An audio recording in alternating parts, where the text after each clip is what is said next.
আবির আবারও আদিলের উদ্দেশ্যে বলে উঠল, হ্যাঁ তো mister Adil the macho man, তুই নিজেকে কি ভাবিস? হ্যাঁ, আমরা তোর থেকে কোনো অংশে কম না, বুঝেছিস? ওদের কথার মাঝে হিয়া এগিয়ে এসে বলে উঠল, সেটা এক্ষুনি প্রমাণ হয়ে যাবে। কেননা একটা প্রতিযোগিতা হয়ে যাক, দৌড় প্রতিযোগিতা। এই গেটের কাছ থেকে বাসা পর্যন্ত দৌড়, যে আগে পৌঁছাবে সে ফার্স্ট। আর বোঝাও যাবে তার স্টেমিনার সবচেয়ে বেশি। আমি তখন অ্যাটিটিউড নিয়ে বলল, আরে এটা তো আমার বাঁ হাতে ছোট আঙুলের ব্যাপার, আমি রাজি। পিছন থেকে তখন বিহানও বলে উঠল, আমিও রাজি। ইয়া তখন বলল, এত সহজ না, এখানে একটা টুইস্ট আছে। দৌড়ানোর সময় তোমাদের অন্য কাউকে করে নিয়ে দৌড়াতে হবে। আদিল হাসি মুখে তখন বলল, আইডিয়াটা পছন্দ হয়েছে আমার, আমি আমার অ্যাঞ্জেলকে নিয়ে দৌড়াবো। কথাটা বলেই আদিল নূরের দিকে তাকিয়ে চোখটি মেরে দিল। চোখ বড় বড় করে তাকালো নূর। বিহান তখন অসহায় কণ্ঠে বলল, এটা ঠিক না, আমি তো আমার বউরে এই অবস্থায় করে লইয়া দৌড়াবার পারুম না, তাহলে আমি কারে নেব? আমি তখনও বলে উঠল, তোর তো তাও বউ আছে, আমার তো বউয়ের ছবিও নেই। তবে যে কোনো সুন্দরী রমণীকে আমার কোলে দিয়ে দিলেই আমি ভদ্র ছেলের মতো বিনা বাক্যে কোলে নিয়ে দৌড়াতে রাজি। হিয়া তখন বলল, আমার কাছে একটা উপায় আছে। যেহেতু তোমাদের দুজনেরই কেউ নেই, তাই তোমরা একজন আরেকজনকে কোলে তুলে নিয়ে দৌড়াও। আবির তখন অসহায় কণ্ঠে বলে উঠল, এই দিনই দেখার বাকি ছিল, এ কেমন বিচার? হ্যাঁ। আদিল হেসে দিয়ে তখন বলল, এটাই তোর কর্মের ফল, নে বিহান আবিরকে কোলে নে। অতঃপর তাই করা হলো। আদিল নূরকে কোলে নিল, আর বিহান আবিরকে। আবির বিহানের দিকে তাকিয়ে তখন বলল, চিচি, কেমন বেইজ্জত টাইপ ফিলিং হচ্ছে আমার। দেখ, আমার দিকে এমনভাবে তাকাবি না, আমি কিন্তু একদম ওই টাইপ ছেলে না। বিহান তখন বলে উঠল ধমকিয়ে, তুই কিছুক্ষণ চুপ যা হালা, আমাকে ডিস্টার্ব করিস না। আবির তখন বলে উঠল মুখ বাঁকিয়ে, আচ্ছা আচ্ছা, অল দ্য বেস্ট। আদিল আর বিহান দুজনেই পজিশন নিল। তারপর হিয়া হুইল বাজাতেই দৌড়ানো শুরু করলো দুজনেই। আবির বিহানকে উৎসাহ দিয়ে তখন বলল, চল হালা চল, আজ তেরি বাসন্তী থুক্কু, আজ তেরি আবিরে ইজ্জত কা সওয়াল হ্যায়। কিন্তু শেষমেশ বেচারার ইজ্জত আর বাঁচল না। আদিল মুহূর্তের মধ্যেই নূরকে নিয়ে দৌড়ে নির্দিষ্ট স্থানে পৌঁছে গিয়ে ফার্স্ট হয়ে গেল। আর আদিল খুশিতে নূরকে নিয়ে গোল গোল ঘুরতে ঘুরতে বলতে লাগলো, ইয়েস ইয়েস, আদিলের নূর দ্য বেস্ট। আবির তো হেরে গিয়ে বিহানের কোল থেকে তার উদ্দেশ্যে রাগ দেখিয়ে পড়ল, দিলি তো হারাইয়া, আগেই জানতাম তোর দ্বারা কিছুই হবে না, তোর মধ্যে তো কোনো রকম হাওয়াই নাই। তখন বিহান খেপে গিয়ে বলল, আমার হাওয়া নাইকা তাই না, তাহলে তুই হাওয়া ভর। বলে বিহান আবিরকে নিয়ে সামনেই সুইমিং পুলের মাঝে ছুঁড়ে ফেলে দিল। আবির তো ঝপ করে গিয়ে পড়ল পানির মাঝে। আবির নাকে মুখে পানি খেয়ে কোনো রকমে পানির মাঝে দাঁড়িয়ে বলল, এটা ঠিক করলি না হারামি, দেখে নিবো তোরে। বিহান তখন হাসতে লাগলো। ঠিক তখনই হিয়া এসে পেছন থেকে বিহানকে ধাক্কা দিয়ে পানির মাঝে ফেলে দিল। তারপর বলল, লুজার দুজনেই, তাই একজন কেন ডুববে? বিহান তখন অসহায় কণ্ঠে বলল, তুমি কি আমারই বউ? হাসতে লাগলো হিয়া।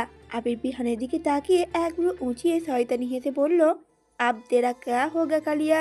ওদের কাণ্ড কারখানা দেখে হাসছিল নূর। হাসতে হাসতে আদিলের দিকে তাকালে তার দুষ্টুমি ভরা হাসি মাখা চাউনি দেখতে পেল সে। নূর যেন কিছু একটা আজ করতে পারল, বুঝতে পারল আদিলের মাথায় এই মুহূর্তে কিছু একটা দুষ্টুমি ঘর মারছে। নূর চোখ বড় বড় করে তাকিয়ে মাথাটা দুদিকে না সুযোগ নাড়িয়ে বলল, নো নো নো। আদিল তার দুষ্টু হাসি আরো বিস্তর করে বলল, ইয়েস ইয়েস ইয়েস। নূর তখন বলে উঠল, দেখো একদম কিন্তু না। আদিল নূরের অসম্মতি তোয়াক্কা না করেই তাকে নিয়ে যেতে লাগলো পুলের দিকে। নূর আর উপায় না পেয়ে তড়িৎ গতিতে আদিলের কোল থেকে ঝট করে নেমে ছুটে পালানোর চেষ্টায় সামনের দিকে দৌড়ালো। তবে আদিলও থেমে রইল না, সেও পিছে পিছে ছুটল নূরকে ধরবে বলে। নূর হাসতে হাসতে ছুটছে এলোমেলো ভাবে। আদিল তার পিছে পিছে দৌড়ে ছুটছে তাকে ধরবে বলে। দুজনেই হাসছে আর ছুটছে। উড়ছে তার এলোমেলো চুল, আর সাদা রঙের লম্বা ওড়নার আঁচল হাওয়ার তালে তালে। আদিল তার কাছাকাছি এসে হাত বাড়িয়ে ধরতে চাইলে তার উড়ে বেড়ানো ওড়না আঁচলের কোণ লাগলো, কিন্তু ফসকে যাচ্ছে বারংবারই। দৌড়াতে দৌড়াতে বাগানে অনেকটাই গহীনে চলে এলো নূর। নূর এতক্ষণ সামনের দিকে তাকিয়েই ছুটছিল। কিছুক্ষণ পর পেছনে তাকিয়ে আদিলকে দেখতে নিলে দেখলো আদিল ওর পেছনে নেই। থেমে গেল নূর। আশেপাশে নজর বুলিয়ে আদিলের হদিস পেল না, ফলে ভ্রু কুঁচকে নিল নূর। সামনের দিকে একটু এগিয়ে গেল সে। পাশে একটা গাছে হাত রেখে মাথা একটু উঁচু করে এদিকে ওদিকে উকি দিয়ে খুঁজল খানিক। আদিলকে না দেখতে পেয়ে ঘুরে দাঁড়াতেই আচমকা ছোঁ মেরে ওর সামনে হাজির হলো আদিল। তবে এমন আচমকা দেখে চমকে উঠল ক্ষণিকের জন্য নূর, হকচকিয়ে উঠল। আদিল তখন মাথা হেসে এক হাত নূরের মাথার পাশ দিয়ে গাছের উপর রাখলো, আরেক হাত অন্য পাশে নূরের কোমরের পাশে গাছের উপর ঠেকালো। মাঝে নূর আবদ্ধ। নূর নিজে দুই হাত পেছনে রেখে হেঁটে গেল গাছের সাথে আটকে। লাজুক রাঙা হাসি ফুটে উঠল নূরের মুখে। আদিল মোহনীয় চাহনি রেখে হালকা ঘাড় কাত করে ঝুঁকলো নূরের মুখের ওপর। নাক ঠেকেছে নূরের মাথা সাইডে চুলের ওপর। দুষ্টুমি ভরা হাসি নিয়ে বলে উঠল আদিল, এখন কোথায় পালাবে জানেমান? নূর তো নজর লুকাতে ব্যস্ত। লাজুক হাসি যেন তার বিহদ হচ্ছে। তখনই কাঁধের মাঝ বরাবর উষ্ণ কমল ছোঁয়ার প্রভাবে কেঁপে উঠল তনুবদন নূরের। আদিলের অধর চেপে রইল। নূর চোখ বুজে নিয়ে নিজের জামা খামচে ধরল। অধরের জায়গা হলো এবার নূরের কানে লতিতে। ধীরে অনুভবে কাঁধ হালকা বেঁকে গেল তার। পরপরই হঠাৎ নিজেকে শূন্যে অনুভব করল নূর। নূর হকচকিয়ে উঠে চোখ খুলে তাকালে নিজেকে আদিলের কোলে দেখতে পেল। তার এই তাকানো দেখে আদিল এক চোখ টিপ মেরে দুষ্টু হেসে বলল, আদিলের হাত থেকে পালানো এত সহজ না সুইটহার্ট। হার মেনে নিল নূর। নূর বুঝলো আজ আর ছাড়া পাবে না সে। আদিল নূরকে নিয়ে পুল সাইডে এলো। তারপর আবির বিহানের উদ্দেশ্যে বলল, ওই পাবলি, অনেক ঝাপাঝাপি করেছিস, যা এখন। Now is romantic swim time. তোরা যা ফুট এখান থেকে। আবির তখন বলে উঠল, আরে ইয়ার, 1 বছর পর তো গোসল করছি, এত তাড়াতাড়ি হবে কিভাবে? বিহান তখন মুখ সিটকে বলল, ছি, কি হালা, অহন তো এই পুলি নর্দমা হইয়া গেল। কথাগুলো বলতে বলতে উঠে গেল বিহান। আদিল বিহানের উদ্দেশ্যে বলল উঠতে। অতপর মেলোড্রামা কিং আবির উঠে যেতে যেতে নেকা সুরে বলল, হ হ দিবি তো তারাইয়া, আই বউ পাইয়া বন্ধুরে ভুইলা গেলি গো। দেখ তোর দেওয়া আঘাতে আমি জর্জরিত, লোকে প্যান্ট ভিজে গেছে আমার, তাও বদ্ধ আর দিব না তোরে, আমার আবার কোমল প্রাণ কিনা। ওরা চলে যেতেই আদিল নূরকে নিয়ে নামলো পুলের পানিতে। আর ওরা দুজন মেতে উঠল জলতরঙ্গের আনন্দে। দেখতে দেখতে 2 মাস পার হয়ে গেছে। আদিলের ট্রিটমেন্ট নিয়মিত চলছে। এতদিনে আদিলে অনেকটাই স্বাভাবিক হয়ে গেছে। তবে সাথে সাথে বাড়ছে নূরের ভেতরের ভয়। প্রতিবারই মেডিসিন দেওয়ার পর আদিল নূরকে আর চিনতে পারে না। তবে পরে জ্ঞান ফিরলে আবার আগের মতো হয়ে যায়। আজও আদিলের মেডিসিন কোর্সের শেষ দিন। আজই একইভাবে মেডিসিন দেওয়ার পর আদিল হাইপার হয়ে যায়। এরপর নূরকে আর চিনতে পারে না। কিছুক্ষণ পর তাকে ইঞ্জেকশন দিয়ে আবারও ঘুম পাড়িয়ে দেওয়া হয়।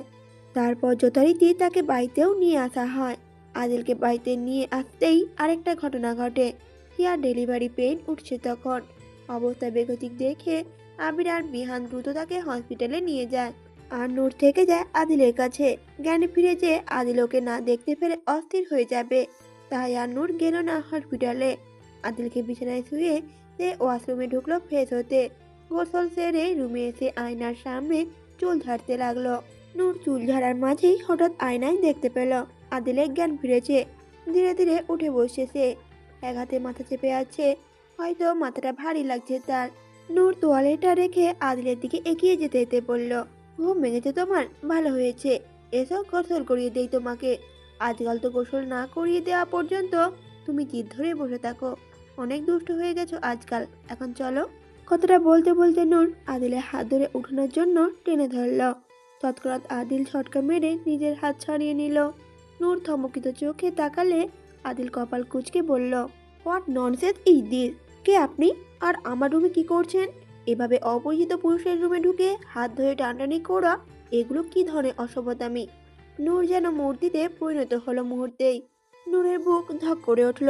সে যে ভয়ে শঙ্কিত ছিল সেই দিন বুঝি এসে গেছে তার সামনে। আদিল আজ সত্যি সত্যিই চিনতে পারছে না এই নেহারূপী নূরকে। অনুভূতি শূন্য নূর প্রতিক্রিয়াহীন হয়ে পড়ল। তখন আদিল আরো রাগী গলায় বলল, কথা বলছেন না কেন? কে আপনি? আর আমার বিনা অনুমতিতে আমার রুমে ঢোকার সাহস হলো কি করে? নূরে আহত চোখ জোড়ায় প্রিয়তমকে হারানো অশ্রু গড়িয়ে পড়ল। নিজেকে তবুও কোনো মতে টিকিয়ে রাখার চেষ্টা করে নূর বলল, দেখো, আমার কথা শোনো, আমি সব খুলে বলছি তোমাকে। আসলে আমি নূরকে থামিয়ে আদিল বলে উঠল, আমি আপনার কোনো কথা শুনতে মোটেও ইন্টারেস্টেড নয়। আপনি এক্ষুনি বেরিয়ে যান আমার রুম থেকে। আমার স্ত্রী দেখলে ভুল বুঝবে। হঠাৎ যেন আদিলের কপালের চামড়া টান হলো। মনে পড়ল তার নূর, তার অ্যাঞ্জেলের কথা। সে কম্পিত গলায় বলল, আমার অ্যাঞ্জেল? কোথায় আমার অ্যাঞ্জেল? আমাদের তো অ্যাক্সিডেন্ট হয়েছিল, নূর কোথায় তাহলে? Angel, Angel! আদিল পাগলের মতো ডাকতে ডাকতে এদিকে ওদিকে খুঁজতে লাগলো নূরকে। নূরের ভেতরটা চুরমার হয়ে যাচ্ছে। সে তবুও চেষ্টা চালালো।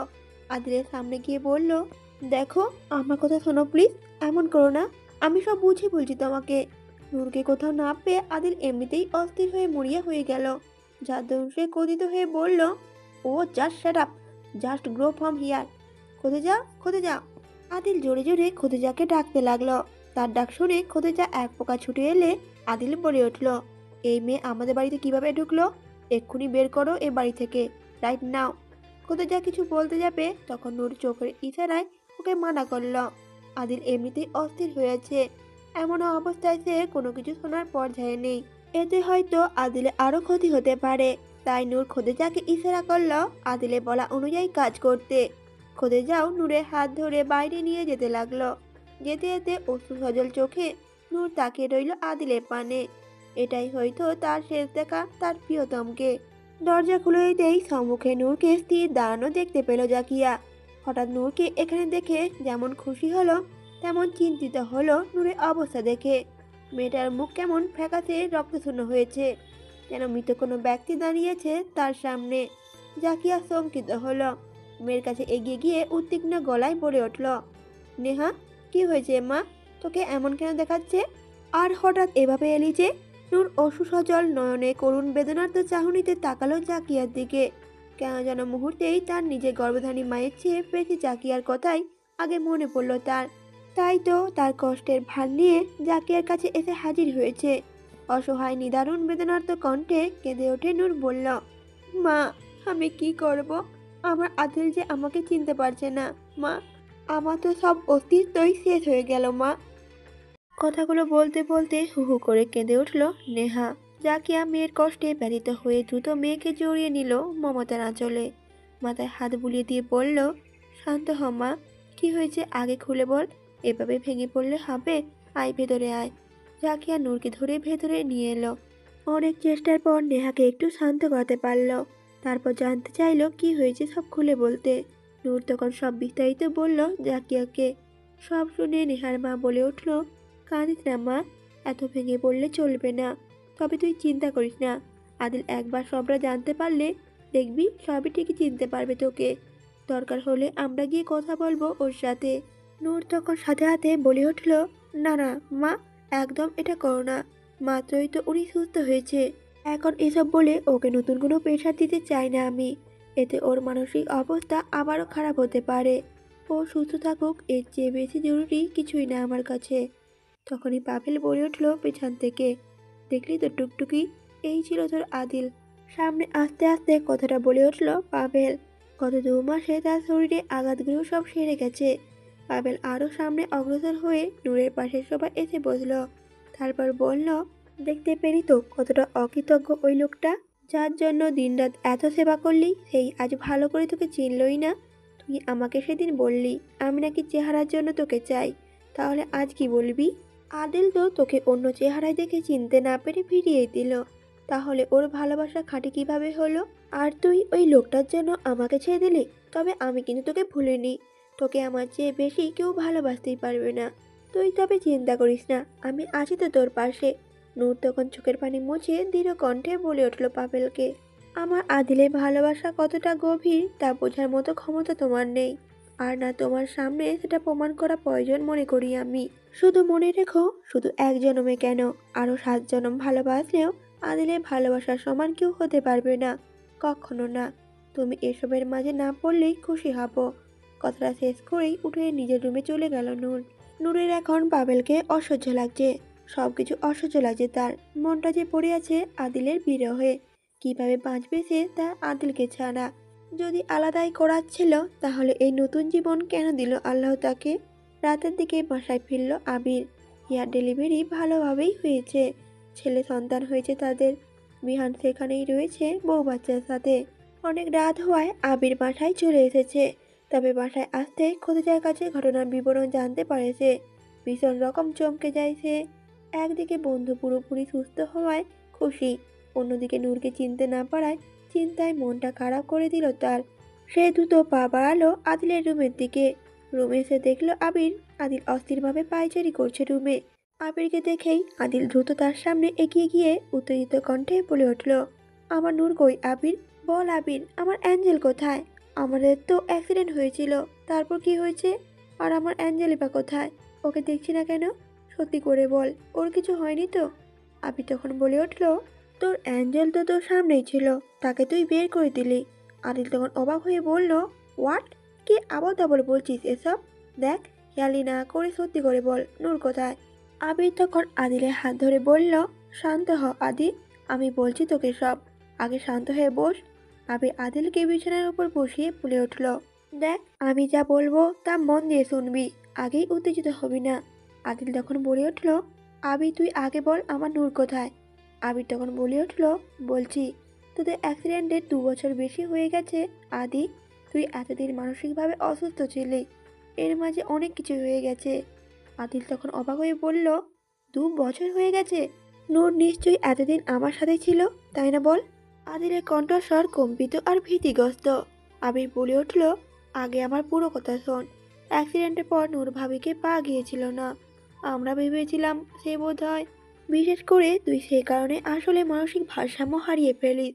কিন্তু আল্লাহর অশেষ মেহেরবানিতে নূর ভাবি আবারও ফিরে আসে। আমরা জানতে পারি সে বেঁচে আছে। গত 2 বছরে সে অন্য এক জীবন অতিবাহিত করছিল। আদিল তখন অবাক হয়ে বলল, কি বলছিস? আমি তো কিছুই বুঝতে পারছি না। তুই শুধু বল নূর এখন কোথায়, আর আমার সামনে কেন আসছে না? আবির তখন বলে উঠল, আসবে কিভাবে? তুই তো তাকে তাড়িয়ে দিলি বাড়ি থেকে।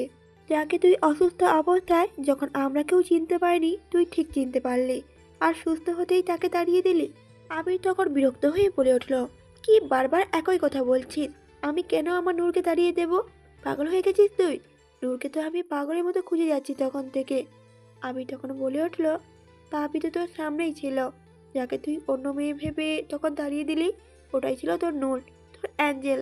স্তম্ভিত হয়ে গেল আদিল। ধাক্কা লাগলো তার মন মস্তিষ্কে। সে কপাল কুঁচকে বলল, হোয়াট রাবিশ! ওই মেয়ে কিভাবে নূর হবে? ও তো অন্য কেউ। আমি কি আমার নূরকে চিনতে পারবো না? আবির তখন বলে উঠল, হ্যাঁ আদি, ওটাই তো নূর ভাবি। অ্যাক্সিডেন্টের পর ভাবির চেহারা নষ্ট হয়ে যায়, তাই তাকে নতুন চেহারা দেওয়া হয়। শুধু এই না, ভাবি তার স্মৃতি হারিয়ে ফেলেছিল। গত 2 বছর সে অন্য এক পরিবারের নেহার পরিচয়ে বেঁচেছিল, এবং ঘটনাচক্রে তোর সাথে দেখা হয়। তারপর ধীরে ধীরে তার সব মনে পড়ে যায়। প্রথমে আমরা বিশ্বাস করিনি তার কথা, কিন্তু পরে যখন নূর ভাবি বাবা মার সাথে ডিএনএ ম্যাচ করা হয়, তখন সত্যি সত্যিই জানতে পারি সেই আসলে আমাদের নূর ভাবি, তোর অ্যাঞ্জেল। তবে এর মাঝে একটা জিনিস ভালো হয়েছে, নূর ভাবি মানসিক অবস্থা স্বাভাবিক হয়ে গেছে। সে এখন বাকি সবার মতোই স্বাভাবিক। এরপর থেকে সে দিনরাত তোর সেবা করে তোকে সুস্থ করে তুলল। তোর বিশ্বাস না হলে আমি তোকে এক্ষুনি ডিএনএ রিপোর্ট দেখাচ্ছি, তাহলে তুই বুঝতে পারবি। আমি ডিএনএ টেস্টের রিপোর্ট এনে দেখালো আদিলকে। সব শুনে আর রিপোর্ট দেখে আদিল থমকে গেল। অপরাধ বোধে গলাটা চিপে ধরল তার। নিজেকে তার যেন আজ একেবারে অযোগ্য ব্যক্তি মনে হচ্ছে। সে কিভাবে চিনতে পারল না তার প্রাণ ভোমরাটাকে? আজ বাহ্যিক চেহারাই শুধু তার চোখে পড়ল। আদিল বলে উঠল, মেয়েটা কতবার বলতে চাইল, কিন্তু আমি অপদার্থ তা শুনতেই চাইলাম না। মেয়েটাকে কিভাবে বের করে দিলাম বাড়ি থেকে। এখন কোন মুখে গিয়ে ওর কাছে যাব আমি? ওর সামনে আমাকে কি মাফ করবে? ফিরবে কি আমার কাছে? না জানি কোথায় আছে আমার অ্যাঞ্জেলটা। না না, এভাবে আমি যেতে দেব না তাকে। আরও একবার হারতে দেব না আমি আমার অ্যাঞ্জেলকে। যেভাবে হোক তাকে খুঁজে আনবই আমি। কিছুতেই দূরে যেতে দেব না আমি। আদিল অস্থির কণ্ঠে বলে উঠল আবিরকে, আবির, আমাদের দ্রুত খুঁজতে হবে নূরকে। না জানি কোথায় আছে মেয়েটা, ওকে বাড়ি চলে গেছে? আবির তখন শান্ত করার জন্য বলে উঠল আদিলকে, আচ্ছা আচ্ছা, আগে শান্ত হ। আমি ভাবির গ্রামের বাড়িতে ফোন করে জানছি ওখানে গেছে কিনা। আবির প্রথমে নূরের নাম্বারে ফোন দেয়, কিন্তু নূর যাওয়ার সময় ফোনটা রেখেই চলে গেছে। তাই ফোন দিল নূরের গ্রামের বাড়িতে। তবে তা জানালো নূর সেখানে যায়নি। আবির এবার আদিলকে বলে উঠল, ভাবি তো নাকি ওখানে নেই আদি। এখন আদিলের সব কিছু যেন এলোমেলো হয়ে যাচ্ছে। পাগলের মতো অস্থির আর করুণ সুরে বলল আদিল, সব সব আমার জন্য হয়েছে। এখন কি করব আমি আবির? আবার হারিয়ে ফেললাম আমার অ্যাঞ্জেলকে। নূর নিশ্চয়ই কষ্ট পেয়ে কোথাও চলে গেছে। এখন আমার তো নিজেকেই মেরে ফেলতে ইচ্ছে করছে। আবির এবার আদিলকে শান্ত করার জন্য বলে উঠল, শান্ত হ, পেয়ে যাবো ভাবিকে, চিন্তা করিস না। ভাবি হয়তো ওনার নতুন পরিবারের কাছে যেতে পারে, নেহার বাবা মার কাছে, কিন্তু ওনাদের নাম্বার তো আমার কাছে নেই। আদিল তখন অস্থির কণ্ঠে বলল, ওনাদের বাসা কোথায়? আমাকে নিয়ে চল এক্ষুনি সেখানে। আবিরও তখন বলে উঠল, ঠিক আছে চল। আদিল আবিরের সাথে দ্রুত বের হলো নেহাদের বাসার উদ্দেশ্যে। ঘণ্টাখানেক ব্যবধানে তারাও পৌঁছে গেল কাঙ্ক্ষিত ঠিকানায়। গাড়ি থেকে নেমে আদিল আবিরের বাসার সামনে পৌঁছালো। হঠাৎ পাভেল সামনে এসে তাদের পথ আটকে ধরল। তাকে দেখে ভ্রুকুচকে আসলো আদিলের। পাভেল শটান হয়ে দাঁড়িয়ে বলে উঠল, এখানে আর কোন মুখে এসেছো তুমি? নেহার ধারে কাছেও যার অধিকার হারিয়ে ফেলেছিস তুই। ফিরে যা এখান থেকে। নেহাকে পাওয়ার যোগ্য না তুই। ওকে আমি যতটা ভালোবাসি ততটা কেউ ভালোবাসতে পারবে না। তোর মাঝে এমন কিছু নেই যা আমার নেই, তাহলে নেহা কেন তোর হবে? আমি তখন রেগে গিয়ে বলল, গতবারে ধোলায়ে বোধহয় তুই স্যাটিসফাই হোসনি, তাই না? ব্যাপার না, এবার পুরো স্যাটিসফাই একদম করে দেব। পাপিলের কথা শুনে আদিলের কুচকানো ভ্রু যেন আরো কুচকে এলো। সেটার কথাবার্তা বুঝতে কিছুটা অপারগ হচ্ছে সে। আদিল বিষয়টা জানার উদ্দেশ্যে আবিরের দিকে তাকালে আবির তখন আদিলকে পাপিলের বিষয়টা খুলে বলল। তা শুনে আদিল এবার ঘাড় ভাঙিয়ে তীক্ষ্ণ সরু চোখে নজর নিক্ষেপ করলো পাভেলের পানে। পাভেলের উপর নিচ স্ক্যান করে দেখলো খানিকটা, তারপর মাথা অন্যদিকে ঘুরিয়ে হালকা তাচ্ছিল্য স্বর হাসি টেনে বলল, সাদমান শাহরিয়া আদিল একটু কি বেঁকে চলে গিয়েছে, মিনি বিড়ালও হুঙ্কার দেখানোর সাহস করছে। আদিল দুপা এগিয়ে এসে পাভেলের মুখোমুখি হয়ে দাঁড়িয়ে বলল, কি যেন বলছিলি? কম্পিটিশন? তোর আর আমার মাঝে এমনিতেও কোনো কম্পিটিশনে যায় না। আদিলের সাথে কম্পিটিশন করার জন্য একটা লেভেল লাগে, আর নূরকে আমি কতটা ভালোবাসি সেটা নিয়ে কোনো কম্প্রোমাইজ ইম্পসিবল। আমি চাইলে তোর এই দুঃসাহসের শাস্তি হিসেবে তোর কলিজাখানা এই মুহূর্তে টেনে বের করে দিতে পারি, জাস্ট এই আধা সেকেন্ডের ব্যাপার। তবে তুই যেহেতু কোনো খারাপ মতলবে না, বরং ভালোবাসা দাবি করেছিস, তাই তোকে আয়না দেখানোটা জরুরি। তুই বলেছিলি না কি আছে আমার মাঝে যা তোর মাঝে নেই? এক্ষুনি দেখাচ্ছি। আদিল আবিরের উদ্দেশ্যে বলল, গাড়ি থেকে আমার গানটা নিয়ে আয় তো। আবিরও মাথা নেড়ে গাড়ি থেকে আদিলের গানটা বের করে নিয়ে এসে আদিলের হাতে দিল। আদিলের পিস্তলের ভেতরে শুধু একটা গুলি ভরে পাভেলের উদ্দেশ্যে বলল, হ্যাঁ তুই কি বলেছিলি? আমার মাঝে কি এমন আছে যা তোর মাঝে নেই? তো এই হলো জবাব। আমি নূরের জন্য হাসতে হাসতে আমার জান দিতে পারবো। তুই পারবি? এই পিস্তলে একটা গুলি আছে, দেখা যাক কার কপালে জোটে এটা। যা তোর জন্য সহজ করে দিচ্ছি।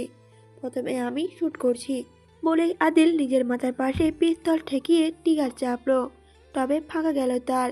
এবার যে পাভেলের দিকে পিস্তলটা এগিয়ে দিয়ে বলল, নে এবার তোর ভালোবাসা দেখা রোমিও।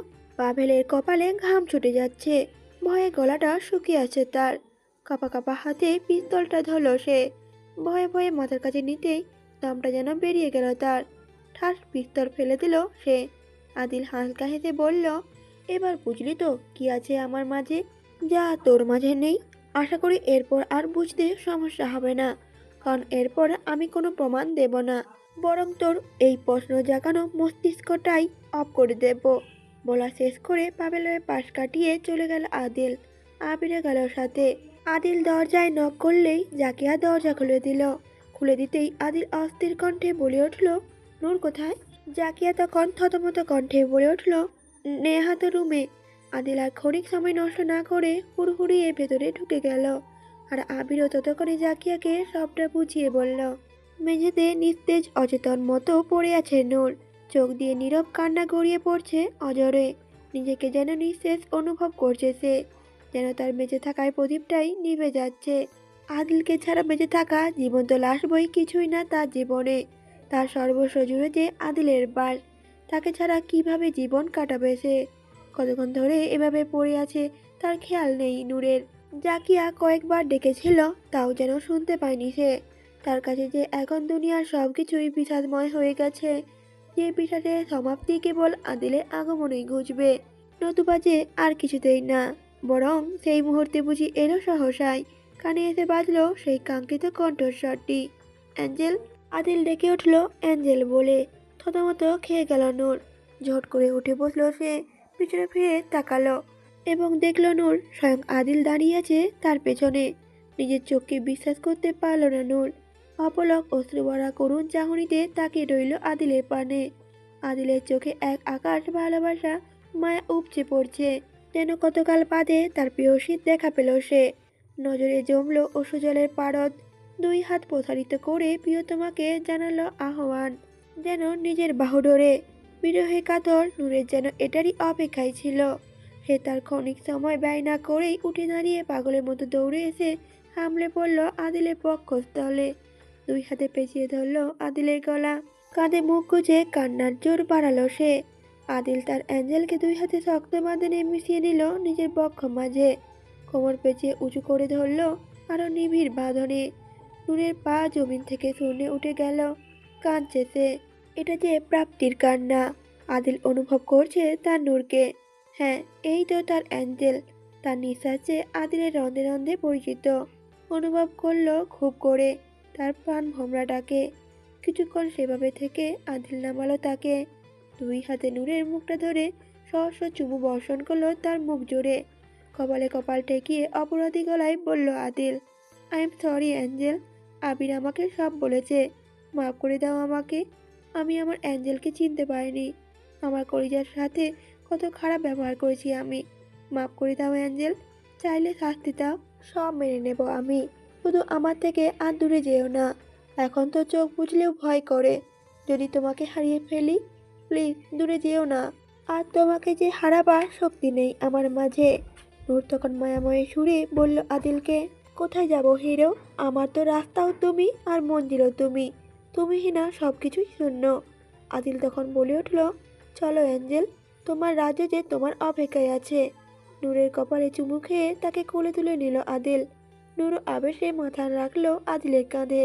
আদিল মহাবিরক্ত, যাকে বলে একেবারে অসহ্য পরিমাণে বিরক্ত। গলা পর্যন্ত বিরক্তিতে ভরে গেছে তার। বিরক্তির কারণ তার বন্ধুর নামে শত্রুগুলো। সে ভেবে পায় না এগুলো আদৌ কি তার বন্ধু নাকি জাতশত্রু। এক একটা যে বড় লেভেলের ভিলেন। এমন বন্ধু থাকলে আর শত্রুর কি দরকার। আজ এদের জন্য বউটাকে একদমই কাছে পাচ্ছে না সে। নূরকে নিয়ে আসার পরেই নূর যখন জানতে পারলো যে হিয়ার বাচ্চা হওয়ার কথাটা, শুনেই চলে গেল সেখানে। কারণ হিয়ার কাছে একজন মেয়ে মানুষের থাকার খুব দরকার হচ্ছিল। বাচ্চাকেও সামলাতে হয়, আবার হিয়াকেও দেখতে হয়। বিহান একা সবটা বুঝে উঠতে পারছিল না। তাই নূর আসার পর গত দুরাত হসপিটালে হিয়ার কাছেই ছিল সে। আজ বাচ্চা সহ হিয়াকে বাসায় আনা হয়েছে। আদিল ভেবেছিল এবার হয়তো নূরকে একটু কাছে পাবে, শান্তি মতো ভাবে। কতদিন তার থেকে দূরে ছিল সে। একটু মন মতো তার কাছে বসিয়ে দেখবে সে। বুকের মাঝে আগলে নিয়ে মন জুড়াবে, আদরে ভরিয়ে দেবে তার অ্যাঞ্জেলটাকে। কিন্তু না, তার হতেই দিল না এই বদগুলো। বাসায় আসতেই তারা নতুন সঙ্গ আরম্ভ করে দিয়েছে। এখন নাকি তারা আদিল আর নূরের নতুন করে বিয়ে দেবে। একেবারে নতুন করে শুরু থেকে সব অনুষ্ঠান করে নাকি ধুমধাম করে বিয়ের আয়োজন হবে। কারণ হিসেবে তারা বলেছে আগের বিয়েটা কোনো বিয়েই ছিল না। আর কারণ হিসেবে বলেছে নূর নাকি তখন অবুঝ ছিল, তাই নতুন করে সব হবে। আদিলে এতে অবশ্য সমস্যা নেই, তার সম্মতি আছে এসবে। শুধু একবার কেন, সে তো তার নূরকে হাজারবার বললেও বিয়ে করতে রাজি। কিন্তু সমস্যা হচ্ছে ওদের করা আইনে।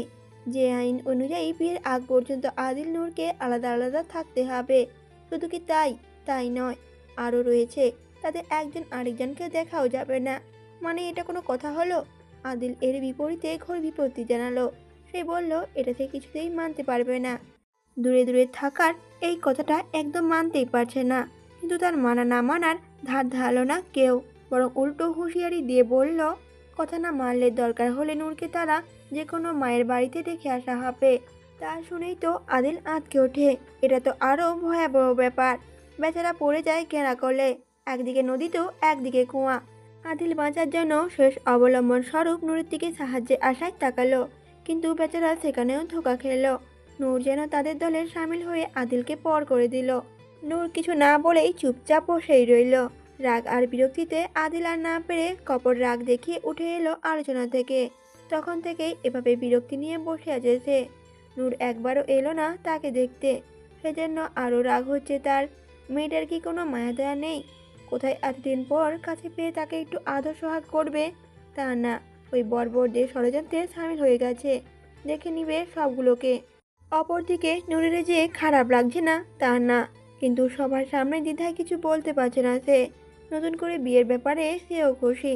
প্রথমবার তো সে তখন অবুঝ ছিল, কিভাবে সব যে হয়েছে নিজেও জানে না। বিবাহে সেই পবিত্র মুহূর্তটা পুরো সজ্ঞানে অনুভব করতে তারও যে খুব ইচ্ছে করে, কিন্তু এভাবে আদিলের কাছ থেকে দূরে থাকাটা কারো কাছে ভালো লাগছে না। তবে এত কিছুর পর আদিলকে কাছে পেলেও সে, তার কাছে একান্ত সময় কাটানোর ইচ্ছে নূরের কম নেই। কিন্তু কি করবে, সবার সামনে কি আর বলতে পারবে সে? লজ্জায় যে গলা টিপে ধরে আছে তার। তাছাড়া আর ওরাও কি ভাববে? ওরাও তো অনেক উৎসাহ নিয়ে এই বিয়ের আয়োজন করছে, তখন তো আবার রাগ করতে পারে ওরা। তাই তো নূর চেয়েও কিছু বলতে পারেনি। কিন্তু আদিলের রেগে চলে যাওয়াটাও ভালো লাগছে না নূরের কাছে। সেই কখন থেকে রুমে ঢুকেছে আর বেরিয়ে হচ্ছে না সে। মনটা যে আনচান করছে নূরের একটিবার তাকে দেখার জন্য। লোকটার এভাবে রাগ হয়ে থাকাটা সহ্য হচ্ছে না নূরের। কতবার যে ওকে ঝুঁকি দিয়েছে নূর, কিন্তু সে পুরুষটা দেখাই পাচ্ছে না, তার কাছে যেতেও পারছে না নূর।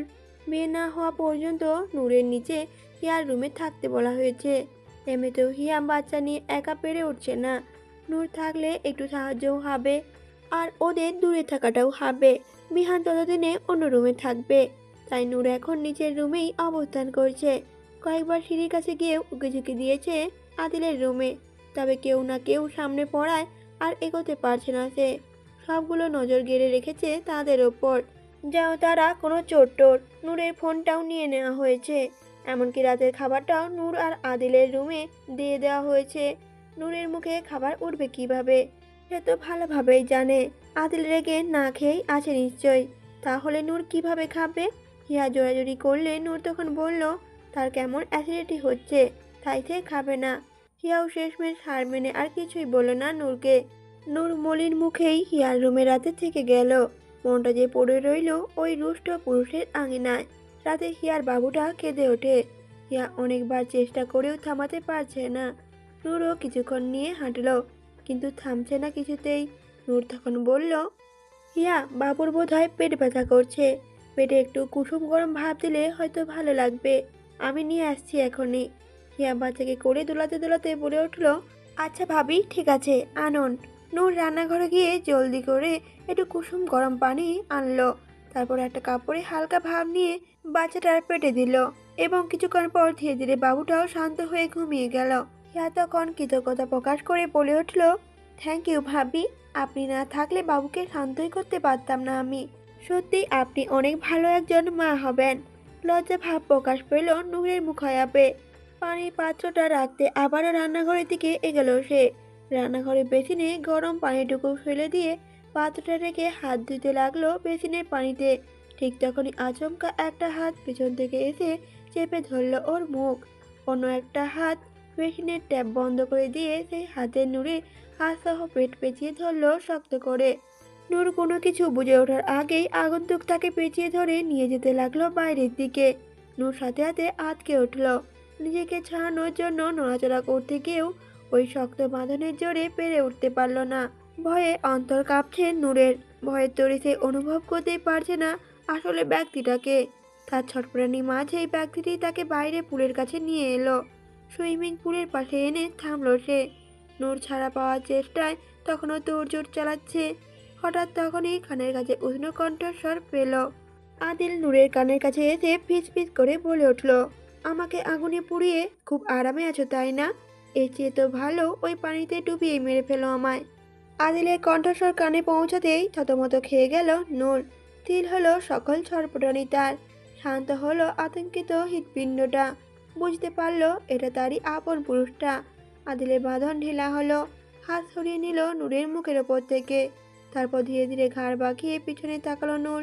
কাঁধের পাশেই রুষ্ট মানবের তপ্ত নিঃশ্বাসে নজর গাঁথল তার। নূর চোখ পিটপিট করে তাকিয়ে কণ্ঠটা খাতে নামিয়ে হালকা বিস্ময় ভরা সুরে বলল, তুমি তুমি এখানে কি করছো? এভাবে কেউ আনে আমায়? জানো আমি কত ভয় পেয়ে গিয়েছিলাম। আদিল তখন চোয়াল শক্ত করে নূরকে বলল, তো কি করতাম? তুমি তো আরামে গিয়ে শুয়ে পড়েছ, আমার চিন্তা কই তোমার? এভাবে না আনলে তো আমার জনাবা আর আসতোই না। তোমার কি আর এত টান আছে? বলে নূরকে ছেড়ে উল্টো দিকে চলে যেতে নিল আদিল। তবে তার আগেই নূর এক হাত ধরে ফেলল আদিলের, আটকাতে চাইল তাকে। কিন্তু রুষ্ট আদিল সেদিকে না তাকিয়ে উল্টো দিকে ফিরে থেকেই নিজের হাত ছাড়তে চাইল নূরের হাত থেকে। ছাড়ল না নূর। সে দুই হাতে শক্ত করে ধরল আদিলের হাতটাকে। করুণ সুরে বলল তারপর, রেগে আছো? জানি তুমি রেগে আছো। আদিল ফিরে তাকিয়ে তাতে দাঁত চেপে তখন বলল নূরকে, না তো, আমি তো খুশিতে নাচছি। আমার বউ ওদের ষড়যন্ত্রে সামিল হয়ে গেছে, তাতে খুশিতে বুক ফুলে গেছে আমার। নেহা তখন কাঁদো কাঁদো স্বরেই পড়ল, এভাবে কেন বলছো তুমি? আমার কি দোষ? আদিল তখন বলল, হ্যাঁ, কি দোষ তোমার? সবার সামনে তো তুমি একটাও কথা বললে না, আর এতে দোষ করলে কোথায়? আসলে তোমার কোনো কিছুই যায় আসে না, তাই তো কিছু বললে না তুমি। একবার আমার কাছে আসার চেষ্টাও করলে না তুমি। আমি পাগল যে মরে যাচ্ছি তোমাকে দেখার জন্য। তোমার তো কোনো আগ্রহই নেই। ঠিক আছে, যাও তাহলে। রাগ দেখিয়ে চলে যাওয়ার জন্য হাত ছাড়াতে চাইলো আদিল। নূর তখন কাঁদো কাঁদো গলায় করুণ সুরে বলল, প্লিজ এভাবে বলো না। আমিও তোমাকে দেখার জন্য কখন থেকে যে উতলা হয়ে আছি, অনেক চেষ্টা করেও পারিনি যেতে। আমি কি করতাম বলো? সবার সামনে কিভাবে বলি আমি? ওরা কি ভাববে কতটা নির্লজ্জ আমি? আর তাছাড়া ওরা কতটা উৎসাহ নিয়ে আমাদের জন্য এত কিছু আয়োজন করেছে, আর এখন আমরা মানা করলে ওদের মন ভেঙে যাবে না? শুধু কয়েকটা দিনেরই তো ব্যাপার। আর তাছাড়া এটাকে আমাদের জীবনে নতুন একটা অনুভব মনে করো। বিয়ের আগের যে সময়টায় অনুভূতি হয় সেটাই হবে। প্লিজ রাগ করো না। আদিল এবার একটু নরম হলো। সে এগিয়ে এসে দুই হাতে নূরের মুখটা ধরে কপালে কপাল ঠেকিয়ে আবেগী স্বরে বলল, এত কিছু আমি জানি না। আমার শুধু তোমাকে চাই, তাই জানি, খুব করে চাই, সর্বক্ষণ চাই। এতদিন পর তোমাকে কাছে পেয়েছি আমি। নিজের সাথে মিশিয়ে নিতে চাই তোমাকে। তৃষ্ণার্ত হৃদয় জুড়াতে চাই তোমার সান্নিধ্যে। চোখের সীমানা জুড়ে তোমার বিবরণ চাই। নিঃশ্বাসে মাখিয়ে নিতে চাই তোমার সুভার। চোখের পলক সমান দূরত্ব সহ্য হচ্ছে না আমার। আদিলের বিমোহিত কথায় দবিভূত নূরের ভেতর বাহির। সেও বিপরীতে দুই হাত রাখলো আদিলের গালে। মায়াময় সুরে বলল, আমি তো তোমারই, সবটাই তোমার। শুধু কয়েকটা দিনের তো দূরত্ব, তারপর থেকে শুধু তোমারই সামনে থাকবো আমি। আদিল তখন বলে উঠল, আচ্ছা ঠিক আছে, তবে আজকের রাত তুমি আমার কাছেই থাকবে। আজ কিছুতেই আমি তোমাকে দূরে যেতে দেব না। তখন নূর চিন্তিত হয়ে বলল, কিন্তু কথা শেষ করার আগে নূরের ঠোঁটের ওপর আদিল তর্জনী আঙুল ঠেকিয়ে বলল, চুপ, এরপর আর কোনো কথাই হবে না। যা বললাম তাই হবে। এখন আগে বলো, খেয়েছো তুমি? খবরদার মিথ্যে বলবে না। নূর তখন মাথাটা নুয়ে দুদিকে মাথা নাড়িয়ে বুঝালো সে খায়নি। আদিল তখন বলল, জানতাম না খেয়ে পড়ে আছো তুমি। নূর তখন মাথাটা তুলে বলল আদিলকে, যেন তুমি কত খেয়ে আছো। জানি আমি, তুমিও খাওনি। রাগে ফুলে আছো যে। আর তুমি না খেলে আমি কি করে খাবো? আদিল তখন বলে উঠল, আচ্ছা ঠিক আছে, আমারও অনেক ক্ষুধা লেগেছে, চলো দুজন একসাথে খাই। নূর তখন বলে উঠল, আচ্ছা তুমি বসো, আমি খাবারটা নিয়ে আসছি। কথাটা বলেই নূর মাথার দিকে পা বাড়াতে নিলেই আদিল তার হাত ধরে টান মেরে নিজের সাথে মিশিয়ে বলল, কোথাও যেতে হবে না তোমার। আমি সব ব্যবস্থা আগে থেকেই করে রেখেছি। দূরে যাওয়ার কোনো স্কোপ নেই আজ তোমার। বলেই আদিল দু হাতে পাঁজা কোলে তুলে নিল নূরকে। নূর তো শুধু তার লাজে রাঙা মুখটাকে লুকাতে ব্যস্ত। আদিল নূরকে নিয়ে পুলের অন্য সাইডে এলো। সেখানে আদিল আগে থেকেই বসার জন্য চাদর বিছিয়ে রেখেছিল। চাদরের ওপর খাবারের টিফিন বক্সও রাখা আছে, সাথে প্রয়োজনীয় প্লেট গ্লাসও আছে। নূর সব দেখে একটু অবাকই হলো। তার মানে জনাব আগে থেকেই সব প্ল্যান করে রেখেছে। আদিল নূরকে কোলে নিয়েই চাদরের ওপর বসলো। নূর কোল থেকে নেমে সরে বসতে চাইলে আদিল আরও চেপে ধরে বলল, কি হলো, এত লাফালাফি করছো কেন? নূর তখন বলে উঠল, আরে খাবার খাবে না তুমি? না নামলে কিভাবে খাবে? আদিল তখন বলে উঠল, হ্যাঁ তো, খাবার খাওয়া আর নামার সাথে কি সম্পর্ক? যা করবে এখানে বসেই করবে, নো নামানামি। অগত্যা নূর আদিলে কোলে বসেই বক্স থেকে খাবার প্লেটে বাড়ল। তারপর হাতে লোকমা নিয়ে এগিয়ে ধরল আদিলের মুখের সামনে। খাবারের লোকমা সহ নূরের পুরো আঙুলগুলোই মুখের ভেতর পুরে নিল আদিল। পরবর্তীতে তা বের করতে নিলে আঙুলগুলো চুষে নিল সে। মুখে লেপটে আছে দুষ্টু চাহনিপূর্ণ হাসি আদিলের। নূরের মুখে লাজের রং। আদিল হাত ধুয়ে প্লেট থেকে খাবার নিয়ে সেও নূরকে খাইয়ে দিল। এভাবে খাওয়া শেষ হলো তাদের। তারপর আদিল তার এঁটো মুখ টিস্যু দিয়ে মুছে দিতে বলল নূরকে। তাই করল নূর। আদিলের মুখ মোছা হলে এবার নূর নিজের মুখ মুছতে গেলে মাথা দিল আদিল। বলল, হুম, আমি মুছে দিচ্ছি। নূরও তার হাতের টিস্যুটা আদিলের দিকে এগিয়ে দিল মুছে দেওয়ার জন্য, কিন্তু আদিল তা তো নিলই না। নূরের টিস্যু এগিয়ে দেওয়া হাতটা ধরে আস্তে করে নামিয়ে দিল নিচে। নূর কিছু বুঝতে না পারে প্রশ্নবিদ্ধ চোখে তাকালো আদিলের মুখ পানে। আদিলের চাহনি যেন অন্য কিছু বলছে। তার একাগ্র তীব্র নজর শুধু নূরের অধর পানে। আদিলের এমন চাহনিতে নূর বিমূর্ত হচ্ছে। আদিলের চাহনির অর্থ বুঝতে পেরে ঝঙ্কারিত হচ্ছে তার হৃৎস্পন্দন। আদিল আরো মাথা ঝুঁকালো, অগ্রসর হলো কম্পিত ওই অধর পানে, মিলিত করলো অধর যুগলদ্বয়, কোমল স্পর্শে আলোড়নে সৃষ্টি করলো অব্যক্ত মধুর অনুভূতি বর্ষণ। এক হাত নূরের চুলের মাঝে আর অন্য হাতে বিচরণ চলছে কোমরে। এহেন প্রতিক্রিয়ায় নূর তো বেসামাল, শক্তিহীন হচ্ছে তার সকল ইন্দ্রিয়। শিহরণে পা গুটিয়ে আরো দলা হয়ে গেল। নিজেকে সামলাতে দুই হাতে আঁকড়ে ধরল আদিলের কাঁধের টি শার্টের অংশ।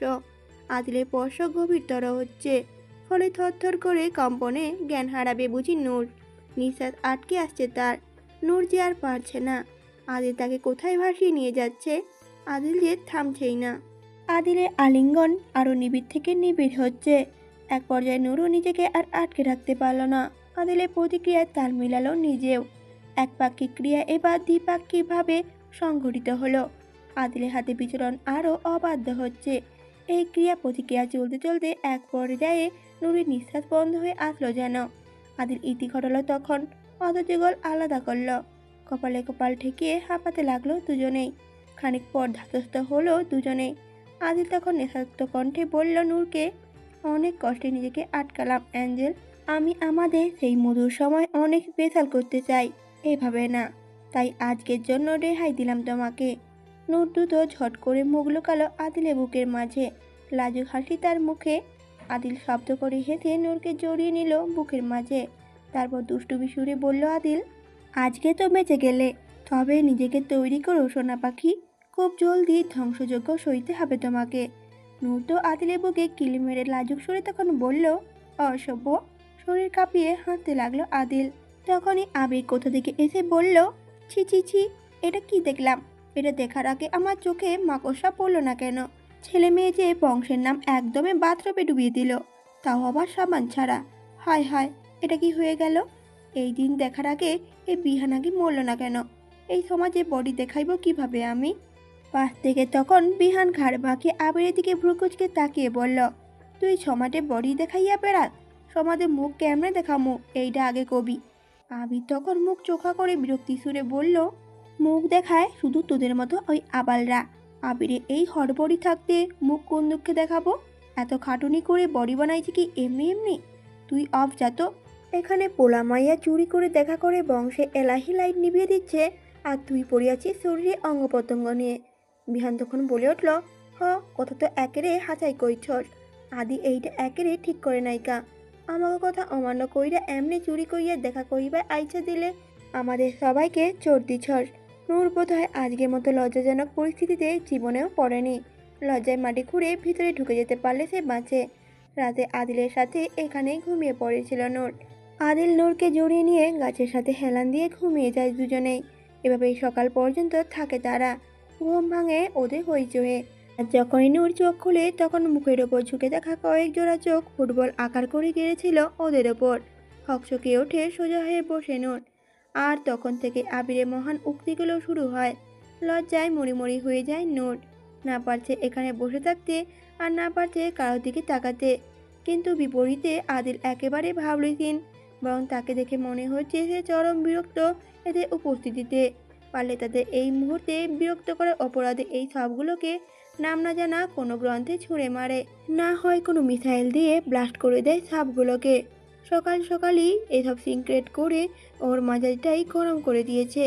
আবিরের বিলাপ তখনও চলছে। হায় হায় করেই যাচ্ছে সে। গ্রামের মহিলাদের মতো মাটিতে হাত আছড়ে চুড়ি ভাঙাটাই বাদ আছে শুধু। এই পর্যায়ে ঠাস করে উঠে দাঁড়ালো আদেল। হাটের হাতা গোটাতে গোটাতে চোখ মুখ শক্ত করে এগিয়ে আসতে লাগলো আবিরের দিকে। অবস্থা বিপরীতমুখী হতে দেখে আবিরের প্রতিক্রিয়া তৎক্ষণাৎ পরিবর্তন হতে সময় লাগলো না। সে ভীতিগ্রস্ত পর্যায়ে ধীরে ধীরে পেছাতে লাগলো। আদিল তীক্ষ্ণ কণ্ঠে তখন বলল, কি হলো, পিছাচ্ছিস কেন? কি বলেছিলি সামনে দাঁড়িয়ে ভালো করে বল, ওখান থেকে শুনতে পাচ্ছিলাম না।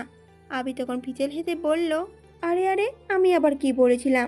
আমি তো মাসুম ভোলা ভালা। বেচারা এখনো পর্যন্ত তার এই দুনিয়ায় পয়দা হওয়ার কারণটাই জানতে পারলো না। আর তুই বলছিস তোকে কিছু বলবো? এত দুঃসাহস এই অধমের! আবির পেছাতে পেছাতে এক পর্যায়ে বিহানের কাছে এসে দাঁড়ালো। হট করে বিহানের হাত ধরে তাকে আদিলের সামনে এগিয়ে দিয়ে নিজে বিহানের পেছনে দাঁড়িয়ে বলে উঠল, আরে সব তো এই বিহান বলেছিল, আমি কিছুই বলিনি, সত্যি বলছি। তোর চুলের কসম, তুই আমার ফুসফুসে বন্ধু, তোরে কিছু বলার আগে আমার জিহ্বা না ছিঁড়ে পড়ে। সত্যি বলছি, এই বিহান তোকে একটুও দেখতে পারে না, খালি তোর বদনাম করে। বিহান তখন ধরপড়ানো কণ্ঠে বলল, এই হারা কষ কি তুই এগুলো? আমি কখন কি করলাম? নিজে পাদ মাইরা আমার নাম দিতেছস? দুমুকো হালা, আমারে বড়িপাটা বানাইয়া দিতেছস, তাই না? আমার পোলাডারে কি তুই বাপ ছাড়া করতে চাস? আদির তখন চোয়াল চিবিয়ে বলল দুজনকে, মনে হচ্ছে তোদের দুজনের ওপর অনেকদিন মার না পড়ে পড়ে জং ধরে গেছে, আজ বোধ হয় জংটা ছাড়তেই হবে। আবি বিহানের পিছন থেকেই পিছে সাহস দেখানো ভঙ্গিমায় বলে উঠল, দেখ আদি, এটা কিন্তু একদম ঠিক করছিস না তুই, এটা কিন্তু ক্ষমতার অপব্যবহার হচ্ছে। একে তো নিষেধাজ্ঞা অমান্য করে বিরোধী পক্ষের সাথে গোপন মিটিং চলছে, আবার হাত মেলানো হচ্ছে। শুধু হাত মেলানো না, আরও অনেক অঙ্গ প্রত্যঙ্গ মেলানো হয়েছে। ছি ছি ছি, আমার তো মুখে বলতেও শরম লাগে কেমন করে, আর তুই উল্টো আমাদেরই হুমকি দিচ্ছিস। এটা তো পুরোই নিয়ম লঙ্ঘন করা হচ্ছে। আমরা এর বিরুদ্ধে নিন্দা আর ঘোর আপত্তি জানাচ্ছি। কিরে বিহান, তুই কিছু ক? বিহানে তখন সহমত প্রকাশ করে বলল, হাচাই কইছস আদি, তুই এইটা ঠিক করছস না, দিলে চোট পাইলাম। আদিল তখন হালকা ঘাড় বাঁকিয়ে চোখ বুঝল খানিকের জন্য, হাতে কাঁধ ঘষল খানি, অতপর আচমকা চোখ খুলেই আবির আর বিহানের দিকে আক্রমণ করলো। অবস্থা বেগতিক দেখে তার টোল পটল তুলে ভো ধরতে লাগলো। পড়িমড়ি করে একজন আরেকজনের উপর দিয়ে গড়িয়ে পড়তে মরতে নিজেদের যান বাজাতে ব্যস্ত। আদ্র তাদের ধরার জন্য ছুটছে আর বলছে, দাঁড়া হারামির দল, পালাচ্ছিস কেন এখন তোরা? সুইমিং পুলে চারিদিকে সবগুলো দৌড়াচ্ছে, আর ওদের এই কাণ্ড দেখে হিয়া হেসে কুটি কুটি হচ্ছে। নুরও মুখ লুকিয়ে লাজুক হাসছে। আদিল আর নূরের বিয়েটা যেহেতু নতুন করে একেবারে প্রথম থেকে সব অনুষ্ঠান করতে চাই সবাই, তাই আজ প্রথমে মেয়ে দেখা প্রোগ্রাম করা হচ্ছে। যদিও এই মেয়ে দেখা কনসেপ্ট আদিলের কাছে একদম হাস্যকর লাগছে। নিজের বউকে আজ প্রথমবার দেখার মতো অ্যাক্টিং করতে হবে, কেমন পাগলাটে কাজ। আবির আদিলের রুমে এসে তাকে আয়নার সামনে দাঁড়িয়ে হাতে ঘড়ি পড়তে দেখে হতাশ কণ্ঠে বলল, কিরে তুই এখনও রেডি হসনি? আমরা যাব কখন? মেয়ে পক্ষ কী ভাববে? আমরা সময় মেনটেন করতে পারছি না। মনে রাখবি, first impression is the last impression. Adil তখন পিছে না ফিরেই বলল, আবির, এসব বাচ্চামো না করলে কি হয় না? এগুলো একটু বেশি বেশি হচ্ছে না? মানে এখন এই মেয়ে দেখা থেকে ড্রামার কোনো মানে হয়? সোজা বিয়েটা করে ফেললেই তো হয়ে যায়, এসবের কি দরকার? আবির তখন অবাক কণ্ঠে বলল, দরকার নেই মানে? কি বলছিস তুই? আরে প্রোটোকল অনুসরণ করেই কাজ করতে হবে, তাই না? মাঝে থাপ খেয়ে ফেললে কেমন দেখাবে? এখন তুই যদি প্রথমে বাসর তারপর বিয়ে করিস তাহলে কি বিষয়টা ভালো দেখাবে? তাই প্রোটোকল অনুসরণ করেই চলতে হবে। যা প্রথম সেটা আগে করতে হবে, আর পরেরটা পরে। এখন সময় নষ্ট না করে তাড়াতাড়ি কর, সব কিছু বুঝিয়ে দিতে হয় তোদের। আমি না থাকলে যে কী যে হতো তোদের, তাও কখনো ক্রেডিট নিলাম না। এমন মহান ব্যক্তি তোর বন্ধু, এজন্য তোর 3 বেলা নিয়ম করে বুড়িগঙ্গায় স্নান করে আসা উচিত, তাও সাবান ছাড়া। নে এখন রেডি হয়ে বাইরে আয়। বক বক শেষ করে প্রস্থান করলো আবির। হালকা হাসলো আদিল। এই আবিরটা আসলেই সবাইকে মাতিয়ে রাখে, এমন একটা আবির সবার জীবনে অনেক দরকার। রেডি হয়ে বের হলো আদিল। লিভিং রুমে আদিল আসতেই বিহার মুখে আঙুল পুড়ে শীষ বাজিয়ে উঠে বলল, আরে বাস মামা, কি লাগতো চল, পুরোই আগুন, মায়া তো আজ ফিট খাইয়া যাইবই। আবির হঠাৎ নাক টেনে নেকাসুরে বলল, পোলাটা আমার কত বড় হইয়া গেল, এখন মায়ের আঁচল ছাইরা বইয়ের আঁচল ধরবো, পোলা আমার পর হইয়া গেল গা। আদিল ভ্রুকুচকে তাকালো আবিরের দিকে, তা দেখে আবির আবারও স্বাভাবিক মুডে এসে বলল, আরে ইয়ার, আমি অ্যাক্টিং ডায়লগগুলো বললাম, মায়েরা এসব বলে। মুচকি হাসলো আদিল। মায়ের কথা সত্যি আজ অনেক মনে পড়ছে তার। আজ তার মা বাবা থাকলে কত আনন্দটাই না হতো, তার জীবনে সত্যি কমতি থাকতো না আর। তারা সবাই বাইরে এলো। পুল সাইডে মেয়ে দেখা প্রোগ্রাম সেট করা হয়েছে, মূলত ওটাই মেয়ে পক্ষের এরিয়া। আবির বিহান হলো ছেলে পক্ষ, আর হিয়া নূরের পাশে মেয়ে পক্ষ। আদিলরা মেয়ে পক্ষে এরিয়াতে এসে দাঁড়ালো, আর আবির অপ্রয়োজনীয় দাম্ভিকতার সহিত বলে উঠল, আরে বাড়িতে কেউ আছে নাকি? এ কেমন লোকজন রে বাবা, ছেলেপক্ষ এসে দাঁড়িয়ে আছে আর তার স্বাগত করার কেউ আসলোই না। আমাদের ছেলের সোনা অঙ্গ রোদে পুড়ে গেলে ক্ষতিপূরণ কে দেবে? বিহানও তখন বলে উঠল, আব্বে রোদ কই পাইলি তুই, অহন তো সন্ধ্যা হইবার যাইতেছে, বিহানের এমন উক্তিতে আবির অসন্তুষ্ট হলো। এমন মুখ বাঁকালো যেন বিহানকে এক্ষুনি চাবুক মারা উচিত সখানে। মুখ চোখা করে বলল আবির, ইয়ার তুই কি পোয়াতি হইচল? তা না হইলে কোথায় কোথায় বমি করস কেন? তোর মুখে ঢাকনা একটু বন্ধ কর। আরে এটা হলো ছেলেপক্ষে আজাইরা দাম্ভিকতা। এটা দেখানো ফরজ, না হলে ছেলেপক্ষের প্রভাব কমে যাবে। দেখস না আমি কেমন গম্ভীরভাবে দাঁড়িয়েছি? তুইও কর, কারণ আমরা ছেলেপক্ষ। আমাদের আরও কিছু থাকুক না থাকুক, আজাইরা অহংকার থাকা ভেরি ইম্পর্ট্যান্ট। এসব সব কিছুই কি আমাকে বুঝিয়ে দিতে হবে তোদের? আমি না থাকলে যে কী যে হতো। ওদের কথার মাঝে হিয়া এগিয়ে এলো, অভ্যর্থনা জানিয়ে বসতে দিল তাদের। অতঃপর বলল, মাফ করবেন, আসলে কনেকে রেডি করছিলাম তো, একা হাতে সব করতে হচ্ছে। মেয়ে পক্ষে তো আমি একাই, কটাই বা সামলাবো বলুন। আবির হাতলওয়ালা চেয়ারে বসে পায়ের উপর পা তুলে অপ্রয়োজনীয় দাম্ভিকতা বজায় রেখে বলল, শুনে অনেক দুঃখ হলো। ছেলে পক্ষের পালা ভারী, কারণ আমরা এমনিতেই বেশি ক্ষমতাবান, আবার তার উপর মেয়ে পক্ষের জনসংখ্যাও কম। এখন তো আমরা আরও এগিয়ে এসেছি। So sad. আহান তখন পেছন থেকে বলে উঠল, কে বলল মেয়ে পক্ষের মানুষ কম? এই তো তাদের পক্ষের সদস্য এসে পড়েছে। মেয়েলি কণ্ঠে বাড়িটি কানে আসতেই পিছনে ফিরে তাকালো সবাই। আবিরও তখন ঘাট বাঁকিয়ে তাকালো পেছনে। মেরুর রঙে গোল জামায় আবৃত আহানার তখন চোখের সামনে প্রতীয়মান হলো। পাতলা ছিমছাম গড়নে মেয়েটি চিকন হিলের জুতো পরে কদম বাড়িয়ে এগিয়ে আসছে তাদের দিকে। পিঠময় মেলে থাকা চুলগুলো হাঁটার তালে তালে দোল খাচ্ছে। চিকন মুখে লেপ্টে আছে সূক্ষ্ম মিষ্টি হাসি। তাকে এই মুহূর্তে এখানে দেখাটা আবিরের জন্য অনাকাঙ্ক্ষিত বটে। তার ধারণা ছিল না এই বিষয়ে, কিন্তু বিস্মিত সে। আহানা ততক্ষণে সবার সামনে এসে দাঁড়িয়ে বলল, ইয়া ভাবি, টেনশন নট, আমি এসে গেছি। এবার মেয়ে পক্ষ আর ছেলে পক্ষ সমান সমান। অ্যাকচুয়ালি সমান সমান না, cause girls are of well the best. চোখের সানগ্লাসটা চোখের ওপর থেকে কিছুটা নামিয়ে নাকে ডোকা এনে ঠেকাল আবির। ঘাড় হালকা কাত করে তীক্ষ্ণ দৃষ্টিতে অবলোকন করল আহানার আপাদমস্তক। বাঁকা হাসির রেখা তখনও আবিরের ঠোঁটের কোণে। অতঃপর আবির বলল, আরে ভাই বিহান, কথা কিন্তু মিছা না। মেয়ে পক্ষ আসলেই ভীতিকর হয়ে গেল এবার। পেতনি সর্দারনি খোদ এখানে এসে হাজির হলো, সেখানে তো সব কিছুই বলা বাহুল্য। এই সাধারণ মানুষের কি সাধ্য আছে পেতনির নানির সাথে পাঙ্গা নেওয়ার? এখন তো যার যার মাল তার ক্ষয়ক্ষতি চিন্তা করতে হবে। কখন না জানি পেতনি সর্দারনি ডিনারের টেবিলে আমাদের সাজিয়ে দেয়। বলেই হো হো করে হাসা শুরু করে দিল আবির। সাথে বিহানও হাঁটিতে ফেটে পড়ল। আহানা হাত ভাঁজ করে এক ভ্রু উঁচিয়ে স্থির দৃষ্টিতে তাকিয়ে রইল ওদের দিকে। আবিরের হাসির মাত্রা কমে এলে আহানা পাল্টা জবাবে তার ছেলে সুরে বলল, হয়েছে, ফালতু পাঁচ মারা শেষ। বাই দা ওয়ে, পেটনিতে এতটাও দুর্দশা আসেনি যে আপনাদের মতো বাসি বস্তু খেতে যাবে। তাদেরও একটা লেভেল আছে, বুঝেছেন মিস্টার বিয়ান সাহেব? আবির দুই ভ্রু কুচকে বলল, ও এই কথা। তা বিয়ান সাহেব বা, মেয়েদের দেখা দেখি কার্যক্রম শুরু করা যাক, নাকি আমাদেরই দেখে যাবেন শুধু? আমি জানি আমি অনেক হ্যান্ডসাম, চোখ সরাতে পারছেন না নিশ্চয়ই আপনি, কিন্তু একটু তো লজ্জা শরম রাখুন। এভাবে সবার সামনে তাকিয়ে থাকলে লজ্জা করে না বুঝি আমার? আপাতত মেয়েকে নিয়ে আসুন, পরে আমাদের দেখার জন্য সুযোগ করে দেব আপনাকে। বলেই চোখ টিপ মারল আবির। আহানা তখন ভেঙচি কেটে ভেতরে ঢুকে গেল নূরকে আনতে। ঠোঁটে এক আঙুল চেপে বসে হাসলো আবির। একটু পর আহানা নূরকে ধরে নিয়ে আসলো বাইরে। হালকা গোলাপি রঙের শাড়িতে নিজেকে জড়িয়েছে নূর, মাথায় ঘোমটা টেনে রেখেছে সে। আদিল চেয়ারে হাতলে হাতের কনুই ঠেকিয়ে তালুতে গাল ঠেকিয়ে অবলোক দৃষ্টি কেড়ে রইল বধুর পানে। আদিলের যেন এই দেখা দেখি প্রোগ্রাম এবার সত্যিই ভালো লাগছে। এই যে ওর নূর, ওর জন্য এইভাবে সেজেছে, তার চোখে পছন্দনীয় হওয়ার জন্য, যেমনটা সত্যি সত্যি দেখতে আসলে কোনো মেয়ে করে। এই অনুভূতিটা আসলেই অসাধারণ, যা এই মুহূর্তে আদিলের হচ্ছে। সে তার বধূকে মুগ্ধ নয়নে দেখে যাচ্ছে। নূর এগিয়ে এলো তাদের সামনে, হাতে চায়ের ট্রে, একে একে চা দিল সবাইকে। সব শেষে এলো আদিলের সামনে। আদিলের সামনে ঝুঁকে চায়ের ট্রে থেকে চায়ের কাপটা এগিয়ে দিল তার দিকে। আদিলে অপলক দৃষ্টি। নূরের চোখে চোখ পড়তেই এক চোখ টিম মেরে দিল আদিল, সাথে হাতে ঠোঁট চোখা করে চুমুও দেখালো ফট করে।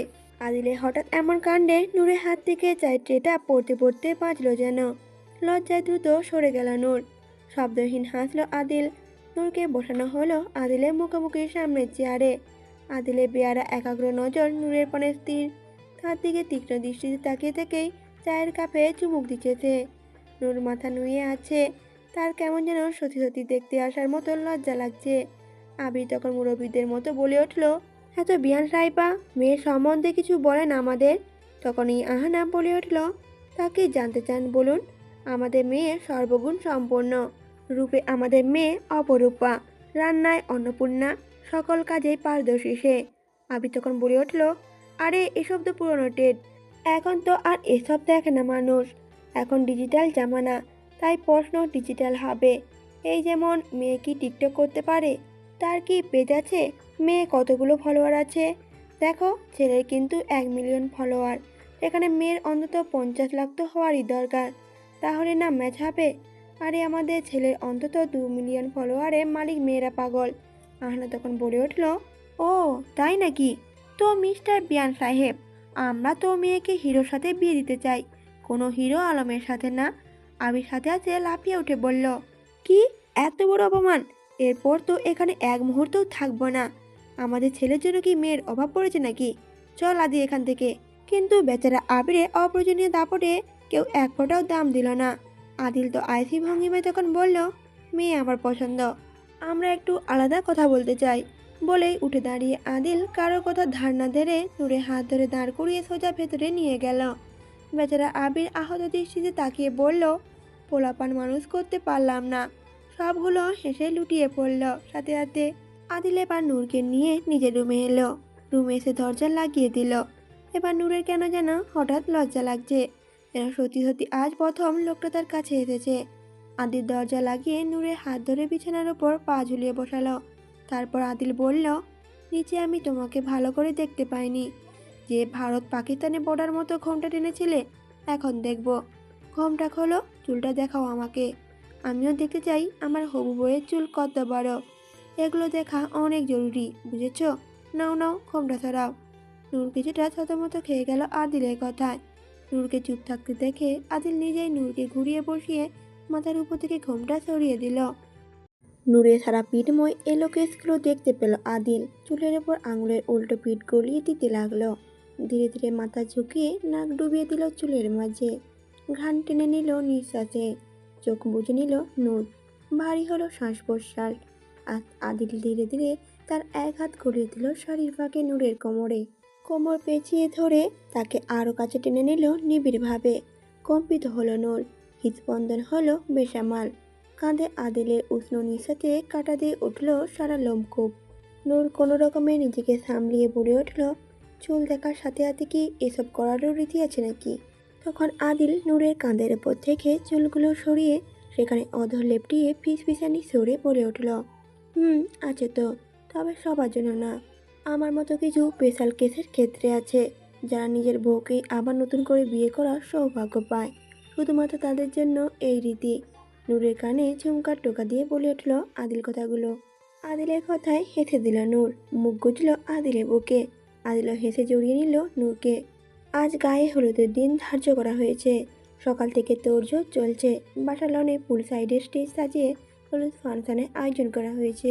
আজ অল্প সংখ্যক কিছু মেহমানও আসবে। নূরের দুই মায়ের পরিবারও আসবে। বিকাল পর্যন্ত সব আয়োজন শেষ করে সবাই এবার রেডি হতে লেগে পড়ল। হলুদের থিম রাখা হয়েছে। মেয়েরা কলাপাতা রঙের শাড়ি, আর ছেলেরা কলাপাতা রঙের পাঞ্জাবি আর সাদা চুড়িদার পাজামা। তবে বরকনে আলাদা আলাদা কালার। নূরকে লাল পাড়ে হলুদ শাড়িতে সজ্জিত করা হয়েছে, আর আদিলও সেজেছে হলুদ পাঞ্জাবিতে। জার বেড়া আর গাজরা ফুলের গহনাতে সাজানো হয়েছে রূপবতী কনেকে। নূরকে রেডি করানো শেষে হিয়া আর আহানা নিজের নিজের রুমে এলো তৈরি হতে। হিয়া রুমে এসে দেখলো বিহান ছেলেকে কোলে নিয়ে খেলছে তার সাথে। ছোট ছেলেকেও সে হলুদের থিম অনুযায়ী কলাপাতা রঙে ছোট্ট পাঞ্জাবি পরিয়ে দিয়েছে। ছেলে বাবার কোলে ছোট হাত পা নেড়ে নেড়ে খেলছে, যেন বাচ্চাটি খুব করেই বুঝতে পারছে এই লোকটাই তার বাবা। বাবার কাছে সে খুবই খুশি। ছোট নরম হাতে বাবার মুখ হাতিয়ে যাচ্ছে। হিয়া বেশ কিছুক্ষণ দরজায় হেলান দিয়ে দাঁড়িয়ে নীরব দৃষ্টিতে তাকিয়ে দেখলো বাবা ছেলে এই সুন্দর মুহূর্তটা। বিহান বাবুর হিয়ার চেয়েও বেশি খেয়াল রাখে। প্রথম যেদিন বিহান ছেলেকে নিজের কোলে নিয়েছিল, তার চোখে ছিল খুশির কান্না, যেন জীবনে সেরা উপহারটা পেয়েছে বিহান। নাম পরিচয়হীন পরিবারের ছায়া ছাড়া বেড়ে ওঠা লোকটা যেন নিজের সন্তানের মধ্যে নিজের সকল অপূর্ণতা অবসান খুঁজে পেয়েছিল। বুকের সাথে লাগিয়ে নিয়েছিল নিজের সত্তাকে। বাসায় আসার পরেও বিহানি বেশিরভাগ সময় বাবুর খেয়াল রাখে। একটু কাঁদলেই অস্থির হয়ে যায় সে। হিয়া কখনো ভাবেনি তার জীবনে এতটা সুখের দিন আসবে। মিয়ান শুধু হিয়াকে নয়, তার মা বাবাকে আপন করে নিয়েছে। নিজের বাবা মার মতোই শ্রদ্ধা আর যত্ন করে তাদের। মিহান তার জীবনে সত্যি কোনো বরদান হয়ে এসেছে যেন। মিহানের মতো একটা খাঁটি শুদ্ধ একটা মানুষ তার জীবনসঙ্গী হিসেবে এসে হিয়াকে করেছে সৌভাগ্যবতী। হিয়ার ভাবনার মাঝে বিহানের নজর পড়ে হিয়ার ওপর। তাকে দেখে বিহান হাসি মুখে বলে উঠল, আরে ওইখানে খাড়াই আছো কেলা, ভিতরে আহো, দেখো বাবুরে কি সুন্দর লাগতেছে, একের পুরো হিরো। মার্শাল্লাহ, কি সুন্দর আমার পোলাটা। হিয়া মুগ্ধ হেসে এগিয়ে এলো ওদের কাছে। মাথা ঝুঁকিয়ে প্রথমে ছেলের কপালে চুমু খেয়ে বলে উঠল, হ্যাঁ অনেক সুন্দর লাগছে। এরপর হিয়া চুমু খেলো বিহানের কপালে। চুমু খেয়ে বলে উঠল, ঠিক তার বাবার মতো, বাবার মতোই হ্যান্ডসাম হয়েছে আমাদের ছেলে। শুধু চেহারা না, আমি চাই বাবুর ব্যক্তিত্ব যেন তার বাবার মতো হোক। বাবুর জন্য আদর্শ হিসেবে তার বাবার চেয়ে বড় আর কেউ হতে পারে না। বিহান প্রাপ্তির নজরে তাকালো হিয়ার দিকে। বিহানের চোখ দুটো চিকচিক করছে। তার নজর বলছে এই মুহূর্তে সে পরিপূর্ণ, সর্বসুখী। গেস্ট রুমে আয়নার সামনে দাঁড়িয়ে নিজেকে হলুদ ফাংশনে সাজে সজ্জিত করতে ব্যস্ত আহানা। সাজে অধিকাংশ অংশই প্রায় শেষ, তবে পেছনে ফেতা একটু সমস্যা হচ্ছে। উল্টো থেকে হাত নিয়ে ঠিক মতো করে মন মতো বাঁধতে পারছে না। তার প্রচেষ্টার মাঝে হঠাৎ ব্যাঘাত ঘটলো আচমকা আদিলের আগমনে। সে দরজা ঠেলে ভেতরে ঢুকতেই আহানাকে এমন অবস্থা দেখে আঁতকে ওঠার ভঙ্গিমায় বলে উঠল, তবা তবা, দিন দুপুরে এইসব কি দেখাচ্ছেন বিয়ান সাহেবা? মানলাম আমি একটু বেশি হ্যান্ডসাম, সৌন্দর্যে ভরপুর তাগড়া যুবক। আমি হাঁচলে সৌন্দর্য আমার পা থেকে টুপটুপ করে ঝরে পড়তেই থাকে। আমার সৌন্দর্যে পাহাড়ে বিদ্যুৎ ছাড়াই হাজার পাহাড়ের লাইট জ্বলে ওঠে। আমার রূপের তারিফ করতে গেলে নতুন করে জামানা ফিরে আসবে, তাও শেষ হবে না। হ্যাঁ মানলাম এতটাই সুদর্শন যুবক আমি। আর আমাকে পাওয়ার জন্য মেয়েরা অনেক ধরনের কর্মকাণ্ডই করে থাকে। তাই বলে এইভাবে পিঠ কোমর দেখিয়ে আকর্ষিত করবেন আমাকে? বেচারা আমার মতো মাসুম ইনোসেন্ট অবলা ছেলেটা কি এসব সইতে পারে? এক্ষুনি যদি সরম অ্যাটাক করে আমার হাড়ে অবসান ঘটিয়ে দিত তখন? যদি আবিরের এসব ফালতু কথা আহানায় অভ্যস্ত, তবে এখন এভাবে হঠাৎ আগমনে অনেকটাই অপ্রস্তুত হয়ে যাইছে। হাত পিঠে রাখা অবসান ঝট করে উল্টো দিকে ঘুরে দাঁড়াইছে। এক সাইডে কাঁধের উপর রাখা চুলগুলো আচমকা ঘুরে দাঁড়ানো ঝাপটাকে উড়ে হাওয়ায় পিঠের উপর পড়ে। পিঠনা দেখানোর জন্য এমনটা করলেও আয়নায় ঠিক আহানা পিঠ দিয়ে সমান হচ্ছে আবিরের সামনে। তা জানল না আহানা। সে হকচকানো কণ্ঠে বলে উঠল, আরে আরে, আপনি এখানে কি করছেন? আর কোনো মেয়ের রুমে ঢুকতে হলে নক করে যে ঢুকতে হয়, এইটুকু ম্যানার্স নেই আপনার? উফ, আমিও না কাকে কি বলছি, যে কিনা জীবনে ম্যানার্স নামক ওয়ার্ডটা শুনেছি কিনা সন্দেহ, তার কাছ থেকে আর কি আশা করা যায়? আবির এবার ঠোঁটে হালকা হাসি নিয়ে বলে উঠল, বাহ খুব ভালো। একে তো চিকেন কোমর দেখিয়ে ছেলেকে কাবু করার ধান্দা হচ্ছে, এখন নাকি সে আবার ম্যানার্স শেখাবে। আরে ভাই, প্রকৃতিরটাকে সাড়া দিতে ওয়াশরুম খুঁজছিলাম। আর আমার জানা মতো তো এটা আদিলের বাসার গেস্ট রুম। এখানে কোনো মেয়ে আছে না কি পেতনি আছে তা এই মাসুম ছেলেটা কিভাবে জানবে? জানলেও কি আর বেচারা লাজুক ছেলেটা কি ইচ্ছে করে এমন কিছু দেখতো? কখনো না। আহানা তখন বলে উঠল আবিরকে, লাজুক বলতে আপনি কি বোঝাতে চাচ্ছেন? আবির তখন বলে উঠল, অবশ্যই, এখানে আমি তো একমাত্র লাজুক ব্যক্তি। আর এই লজ্জা তো আমার ভেতরে ঠেসে ঠেসে ভরা। লজ্জায় ভারে হাঁটাই মুশকিল আমার। আমি তো এতটাই লাজুক যে আয়নায় নিজেকে দেখার আগে মাথায় ঘোমটা টেনে নেই। আহানা তখন তাতে দাঁত চেপে আবিরকে বলে উঠল, বাহ, সত্যি আপনাকে দেখে তো লজ্জা নিজেই নিজেকে বেশরম ভাববে। আপনার মতো মানুষ আছে বলেই লজ্জা এখনও জীবিত আছে। আপনাকে এমন লজ্জাজনক পরিস্থিতিতে ফেলার জন্য আমি অত্যন্ত দুঃখিত। দয়া করে কি আপনি এখন প্রস্থান করতে পারবেন প্লিজ? আবির তখন বলে উঠল, আরে আরে, বললেই হলো নাকি? আমাকে শরম অ্যাটাক দিয়ে এখন যেতে বলছেন বিয়ান সাহেবা? এখন আমার অ্যাটাক ঠিক করবে কে? আপনি অ্যাটাক দিয়েছেন, আপনি ঠিক করবেন। আহনা তখন ভ্রুকুচকে বলে উঠল, মানে অ্যাটাক আবার ঠিক করে কিভাবে? আবি তখন বলে উঠল, ডাবল অ্যাটাক দিয়ে। আহনা তখন অবাক হয়ে বলল, কি? আবির বলে উঠল, আরে হ্যাঁ, যেমন সিনেমাতে মাথায় আঘাত পেয়ে স্মৃতিশক্তি হারিয়ে যায়, পরে আবার তার চেয়েও বেশি আঘাত পেয়ে স্মৃতিশক্তি ফিরেও আসে। আমারও ঠিক তেমনই দরকার। প্রথম শরমে অ্যাটাক, পরের বার তার চেয়েও বেশি শরম পেয়ে অ্যাটাক ঠিক হয়ে যাবে। চলুন ফটাফট আমাকে আবার শরম দিন তো। এবার একটু বেশি জোরে শরম দিবেন, তাহলে ঠিক হয়ে যাবে। আহানা তখন অবাক হয়ে বলল, আরে কি যাতা বলছেন আপনি? আবার কিভাবে শরম দেব? আপনি যান না প্লিজ। আবির তখন বলে উঠল, আরে এমনি কেমনে যাব? শরম অ্যাটাক ঠিক করতে হবে না আমার? অ্যাটাক জমিয়ে রেখে আমাকে কি প্যারালাইজ করতে চান নাকি? নিন নিন, জলদি আবার শরম অ্যাটাক দিন। আহানা তখন জোরে একটা নিঃশ্বাস ছেড়ে বলে উঠল, দেখুন আবির ভাই, অনেক মজা হয়েছে, এবার আপনি যান না প্লিজ। আবির যাওয়ার বদলে আরও আহনার কাছে এগিয়ে এলো। আহনার ড্রেসিং টেবিলের সাথে একদম লেগে সেটে গেল। আবির এগিয়ে এসে আহনার দুই পাশ দিয়ে ড্রেসিং টেবিলের ওপর হাত রেখে আহনাকে মাঝখানে বন্দি করে ফেলল। ফলে থতমত খেয়ে পেছন দিকে একটু হেলে গেল আহানা। আবির ঝুঁকল তার দিকে, চাহনিতে তার দুষ্টুমি ভরপুর। বাঁকা হাসি রেখা টেনে বলল আবির, অ্যাটাক তো আমি ঠিক করিয়েই যাব আন্নি, এখন তুই নিজে থেকে করলে ভালো, না হলে আমার ট্রিটমেন্ট আমি নিজেই নিয়ে নেব। আহনার নজর যেন এবার এলোমেলো হলো। আবিরের এই ঘাতক নজরে বিমুক্ত হচ্ছে সে। আহনার মুখ পানে একাগ্র নজর রেখেই আবির হাত দুটো ধীরে ধীরে আহানার পিঠের দিকে এগিয়ে নিল। একসময় হাত পৌঁছালো আহানার পিঠের ফিতায়, যা এখনো আহনার হাতের মাঝেই ধরা আছে। আহানা হাতের মাঝ থেকে ছাড়িয়ে তার নিজের হাতে নিয়ে নিল আবির। আহানা চকিত নয়ন রাখলো আবিরের চোখে। আহানার চোখের দিকে নজর রেখেই পিঠের পিঠা বেঁধে দিতে লাগলো আবির। হৃদস্পন্দন গতি পড়ল আহানার। পিঠে আবিরের হাতে ছোঁয়ায় মৃদু কম্পন অঙ্গে ছড়ালো। ড্রেসিং টেবিলের ওপর রাখা হাত দুটো শক্ত মুঠো করে নিজেকে তবুও সবল রাখার প্রচেষ্টায় নিয়োজিত হলো আহানা। ফিতা বাঁধার প্রতিক্রিয়া শেষ হলে আবির আহানা কানের কাছে আরও ঝুঁকল। ফলে শক্ত হয়ে গেল আহানা। কানের ঠোঁট প্রায় ছুঁই ছুঁই আবিরের। এভাবেই রেখেই আবির বলে উঠল, এবার আমার পাওনা উসুল করার পালা।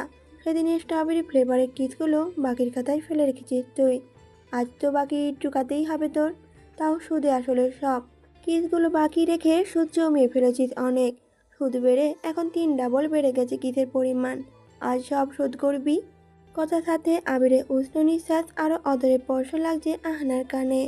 গলা শুকিয়ে আসছে আহানার, নিজেকে শক্ত রাখা মুশকিল। আবির আহানার কাছ থেকে মুখ তুলে আহানার মুখের দিকে নজর টিকালো। মাথা হালকা মাখিয়ে অগ্রসর হলো সে আহানার অদর পানে। চোখ বুজে কাঙ্ক্ষিত গন্তব্যের সন্ধান পেতে নিয়েছিল। আর ঠিক তখনই হঠাৎ আহানা আবিরের পায়ে নিজের পা দিয়ে ঠাসা দিয়ে গুঁতো মেরে দিল। উসুল প্রক্রিয়ায় জোরে সোরে ব্যাঘাত ঘটল আবিরের। পায়ে ব্যথা পেয়ে আর্তনাদ করে পা উঁচু করে লাফাতে লাগলো সে। সেই সুযোগে আহানা আবিরের হাতের মাঝ থেকে ঝট করে বেরিয়ে ছুটে পালালো। দরজার কাছে এসে হাসতে হাসতে বলে উঠল আহানা, আপনার বাকি কোনোদিনও উসুল হবে না বিয়ান সাহেব। বলে আহানা আবার দৌড়ে বেরিয়ে গেল। আবির বাঁকা এসে তখন বলল, বাকি উসুল করার পদ্ধতি খুব করে জানা আছে আমার আন্নি, দেখি কতদিন বাকি শোধ না করে পালিয়ে বেড়াত। মজা হবে এই টেস্টিং গেমে। নূরকে হলুদ ফাংশনের জন্য পুরোপুরি রেডি করা হয়েছে, এখন শুধু মেয়েরা আসলে বাইরে যাওয়ার পালা। হিয়া আর আহানা যাওয়ার আগে বাইরে থেকে দরজা লক করে দিয়ে গেছে, যাতে আদিল এখানে আসতে না পারে। মনে মনে হাসল নূর এদের কাণ্ডে। আয়নার সামনে দাঁড়িয়ে নিজেকে দেখছে সে, কেমন পুলকিত হচ্ছে তার হৃদয় মন। আজ তার হলুদ, আদিলের নামে হলুদ লাগবে তার অঙ্গে। ভাবতেই যেন ভালো লাগা ঝড় বইছে মন জুড়ে, শিহরিত হচ্ছে শরীর মন। হঠাৎ খট করে দরজা খোলার শব্দে পেছনে ফিরে তাকালো নূর। আদিলকে প্রবেশ করতে দেখে কিছুটা চকিত হলো সে। আদিল রুমে ঢুকেই খট করে দরজা ভেতর থেকে ছিটকানি লাগিয়ে দিল। নূর থতমত কণ্ঠে বলে উঠল, আরে তুমি এখন এখানে, কেউ দেখে ফেললে কি ভাববে? আদিল নূরের দিকে এগিয়ে আসতে আসতে তখন বলল, কে কি ভাবলো তাও যদি আমি ভাবি, তাহলে মানুষ কি ভাববে? হলুদ আমার, বিয়ে আমার, বউ আমার, অথচ আমি দেখবো সবার পর। এই অন্যায় তো মেনে নেব না আমি। সবার আগে আমি আমার বউকে দেখবো মন ভরে, তারপর বাকিরা। লাজুক হাসলো নূর, বলল, দরজাতে লক ছিল, তুমি এলে কিভাবে? আদিল তখন বলে উঠল, তুমি ভুলে যাচ্ছ রানী সাহেবা, এটা আমার বাড়ি, আর আমার বাড়িতে আমাকে কোথাও যেতে না দেওয়ার মতো ক্ষমতা কারণ নেই।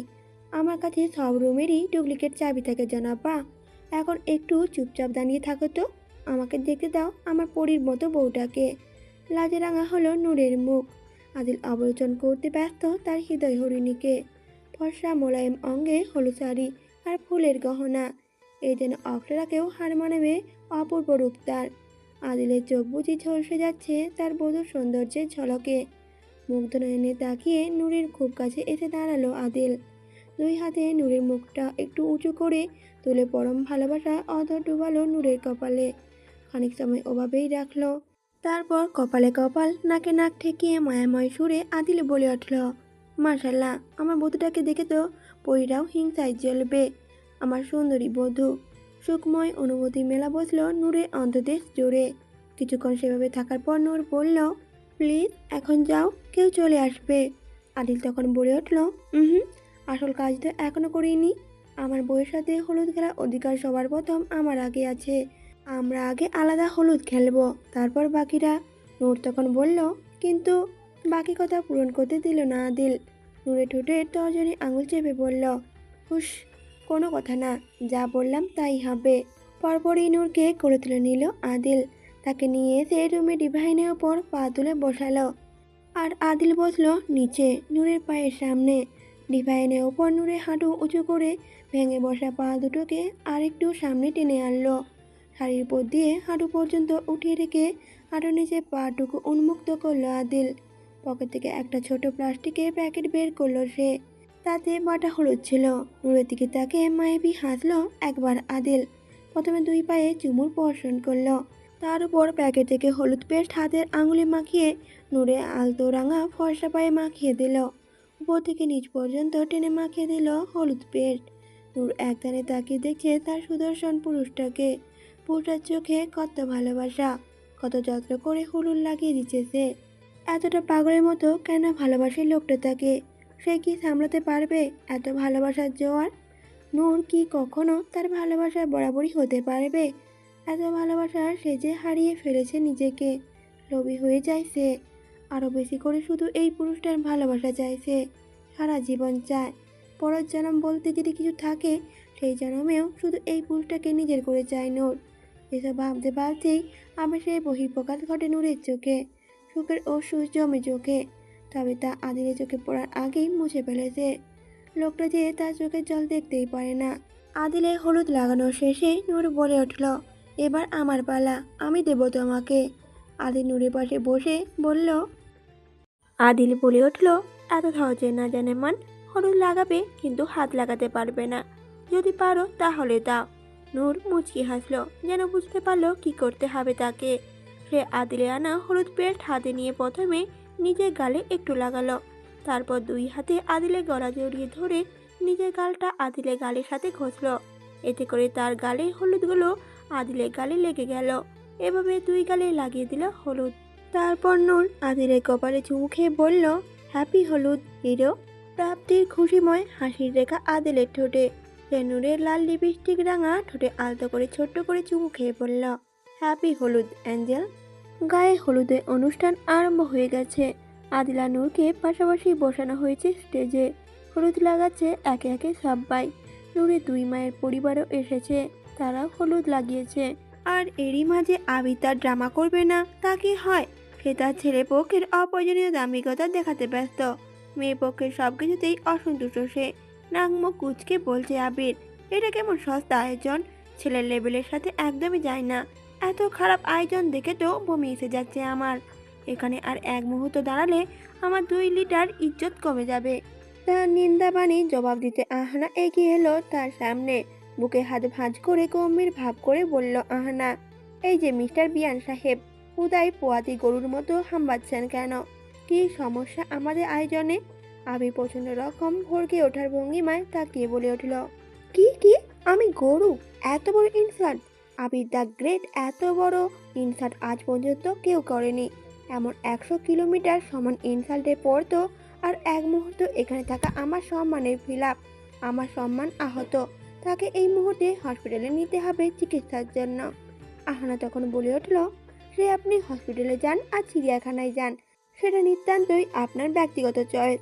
আমাদের তাতে কোনো হস্তক্ষেপ নাই। কিন্তু যার আগে বলে যাবেন আমাদের আয়োজনে কমতিটা ঠিক কোথায় কোথায় পেলেন? আবির তখন গম্ভীর গলায় বলে উঠল, কোথায় কোথায় নেই তাই বলুন। কমতি হতে হতে শূন্য হয়ে গেছে, পুরো কমতির গোডাউন। বলতে বলতে হলুদ ফাংশন শেষ হয়ে বিয়ে বাসর বাচ্চা নাতিপুতি সব হয়ে যাবে, তাও কমতির গুনতি শেষ হবে না।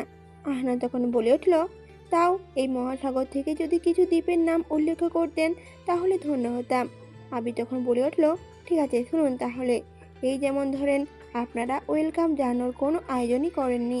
এটা সবচেয়ে বড় কমতি। মিল্ক ছাড়া যেমন মিল্কশেক হয় না, তেমনি স্বাগত সমারোহ ছাড়া কখনো কোনো বিয়ের অনুষ্ঠান হয় শুনেছেন? আরে আমাদের রাজপুত্রের মতো ছেলেটার রাজকীয় স্বাগত সমারোহ না হলে তার হাইট কমে যাবে না? আচ্ছা, তাও না হয় অনেক কষ্টে চাপা দিয়ে বড় ইনসাল্টটা মেনে নিলাম, কিন্তু পরে এই মহাকাশ সমান হ্যান্ডসাম বন্ধুটার ইনসাল্ট কিভাবে মেনে নেব আমরা? আরে এমন দুর্দর্শ পৃথিবীর কাঁপানো সৌন্দর্যে ভরপুর বন্ধুর কোনো স্বাগতম করার ব্যবস্থাই রাখেননি। এত বড় ভুল কি মেনে নেওয়া যায়? আরে আর কিছু না হোক, অন্তত শখানেক সুশ্রী রমণীদের হাতে একটু ফুলই বর্ষণ করিয়ে দিতেন। সাথে সেই রমণীদের চুমুর বর্ষণ দিলেও মন্দ হতো না। ব্যাস, এতটুকুই যথেষ্ট ছিল।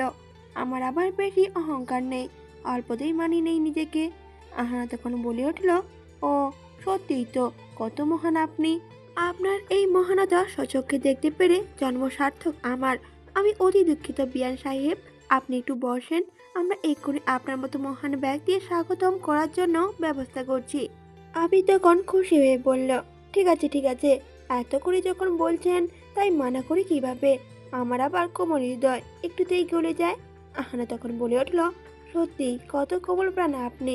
আপনি একটু বসুন, আমি এক্ষুনি আপনার জন্য ওয়ার্ডওয়েল স্বাগত সমারোহ এর আয়োজন করছি। আপনি বসুন, ততক্ষণে আসছি, মাত্র 5 মিনিট পর। আবি তখন বলে উঠল, আচ্ছা আচ্ছা যান। আবি চেয়ারে বসলো, আইসি ভঙ্গিতে পায়ের উপর পা তোলে। আহনা গেল স্বাগত সমারোহের ব্যবস্থা করতে। মাত্র 5 মিনিট বললেও প্রায় 10 মিনিটের পর ফিরল আহনা। মুখে বিস্তর একটা প্লাস্টিক হাসি ঝুলিয়ে দাঁড়ালো আবিরের সামনে। তারপর অমায়িক সুরে বলল, আহানা, তো বিহান সাহেব তৈরি তো? আপনার স্বাগত সমারোহ একদম রেডি। আই হোপ আপনি অবশ্যই স্যাটিসফাই হবেন। আবির তো উৎসাহিত কণ্ঠে তখন বলল, আমি তো এবার রেডি।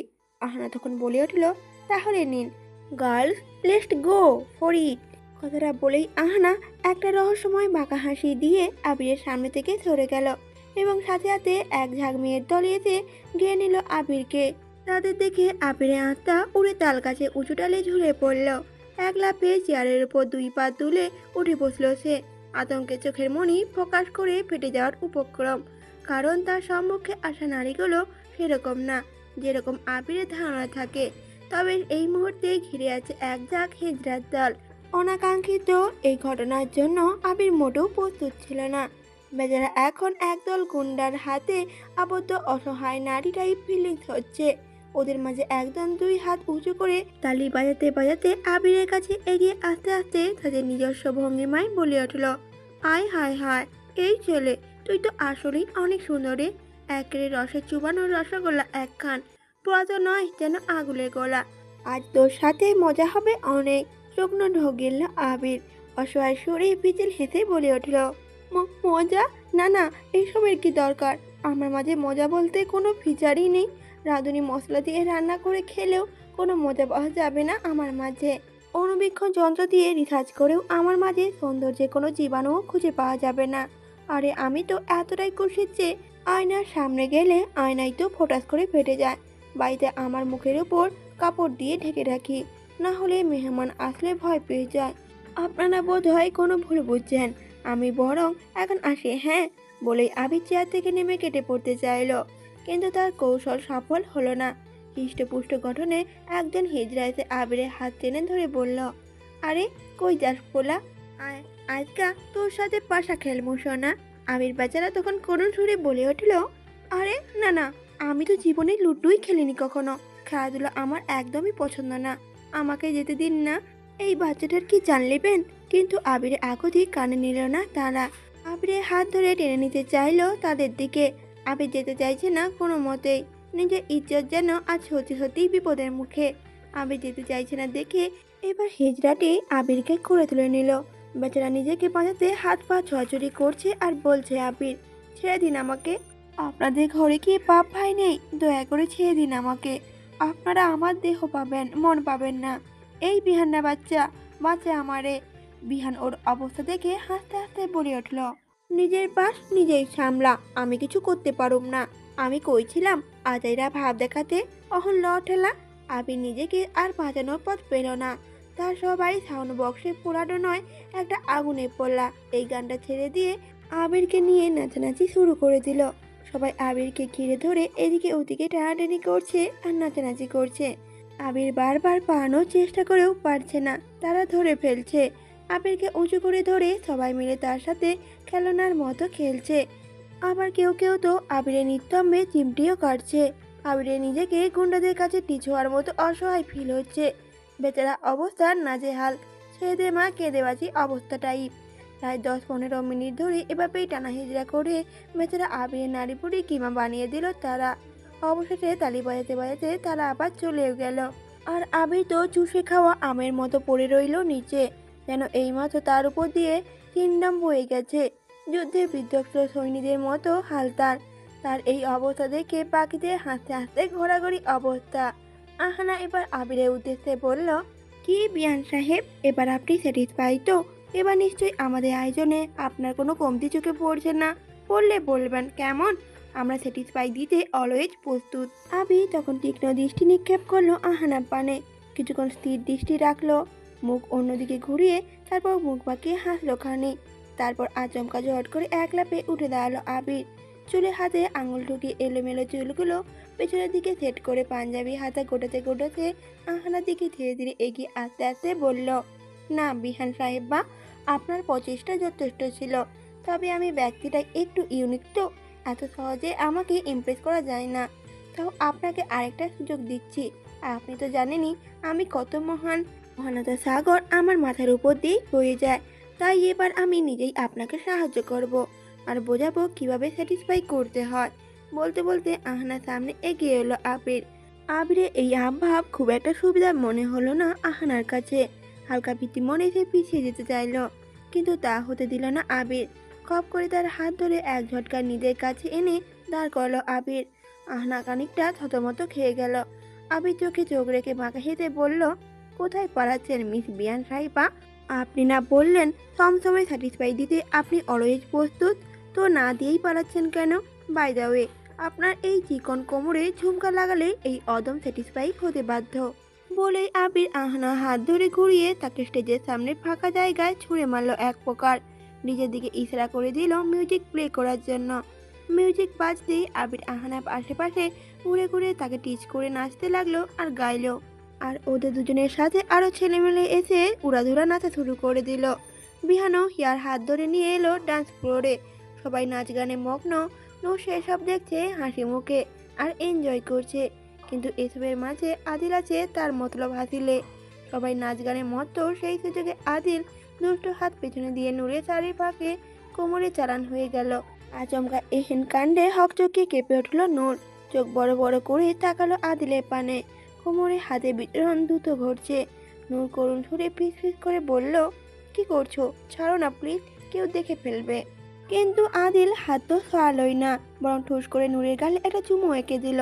নূর চোখের আকার আরো বড় করল, করুণ সুরে আর দৃঢ় কণ্ঠে বলল, তুমি কি পাগল হয়ে গেলে? কেউ দেখলে কি ভাববে? ছাড়ো না প্লিজ। আদিল তো আর ছাড়লই না, কোমর চেপে নূরকে আরো কাছে টানলো। রহস্যময় হেসে বলল আদিল, তাহলে সবার নজরে আড়ালে যাওয়া যাক। বলে আদিল এক চোখ টিম মারল। নূর প্রশ্নবিদ্ধ চোখে তাকে তখন বলল, মানে? জবাব দিল না আদিল। আচমকা উঠে দাঁড়িয়ে নূরকে ঝট করে পাঁজা করে তুলে নিল। নূর হড়বড়িয়ে ভীতিগ্রস্ত কণ্ঠে তখন বলল, আরে আরে কি করছো? নামাও প্লিজ। হুশ, কোনো কথা না। তুমি না বলেছিলে কেউ দেখে ফেললে সমস্যা? তো সেটারই সলিউশন করছি, এখন চুপচাপ থাকো। নূরকে কোনো কিছু বলার সুযোগ না দিয়ে আদিল তাকে নিয়ে ধীরে ধীরে স্টেজ থেকে নেমে অন্যদিকে চলে গেল। নাচ গানে মত্ত পাবলিক আর সেটার খেয়াল করলো না। আদিল নূরকে নিয়ে আস্তে আস্তে বাসার পেছন সাইডে এলো। এদিকে চোখ যেতেই আশ্চর্য হয়ে গেল নূর। নূর তার সামনেই দেখতে পেল এক অপূর্ব দৃশ্য, যেখানে গোলাকার এক ছোট সুইমিং পুলের মতো বানানো হয়েছে। পানির উপরে হাজারো লাল গোলাপের পাপড়ি ছড়ানো। পুলের চারিদিকে সুগন্ধি মোমবাতি জ্বলছে। নূর চমকিত চোখে তাকালো আদিলের মুখ পানে। আদিল তখন মুচকি এসে বলল, কি ভেবেছিলে আমার অ্যাঞ্জেলের হলুদ বুঝি বাকিদের মতো একঘেয়ে হবে? যেমন হলুদ আমি লাগিয়েছি তেমন আমি হলুদও ধুয়ে দেব। আমার পরীর হলুদ ধোয়ার ব্যবস্থা হবে পরিদেশের মতোই। নূর যেন ভাষা হারিয়ে ফেললো এই মুহূর্তে। আদিল তার জন্য এসব কখন করলো সেটারই তো টের পেল না সে। লোকটা আসলেই জাদুকর।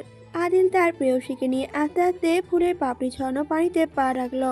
পানি খুব বেশি না, হাঁটুর কিছুটা ওপর পর্যন্ত হয়তো।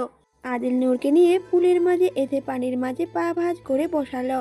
বসার দরুন তাদের পানি পেট পর্যন্ত এলো প্রায়। নূর এখনো আদিলের বাহু ধরে লাজুক মুখটা লুকিয়েছে তার বক্ষ মাঝে। আদিল নূরের থুতনিতে আঙুল রেখে মুখটা সামনের দিকে তুলে ধরল। লজ্জায় তাকানো তাই নারীর। আদিলের নজর নেশাক্ত ভোর লাগা কণ্ঠে আদিল বলে উঠল, তাকাও অ্যাঞ্জেল। লাজে ভরা ডাগর ডাগর আঁখি যুগল মিলে তাকালো নূর। আদিলের ওই মাদকতা জাহনি নজর পড়তেই সর্বাঙ্গ বুঝি হিম হয়ে এলো নূরের। পাল্লা দিয়ে বাড়ল নিঃশ্বাসের গতি। আদিলের তীক্ষ্ণ নজর নূরের কম্পিত অধর পানে।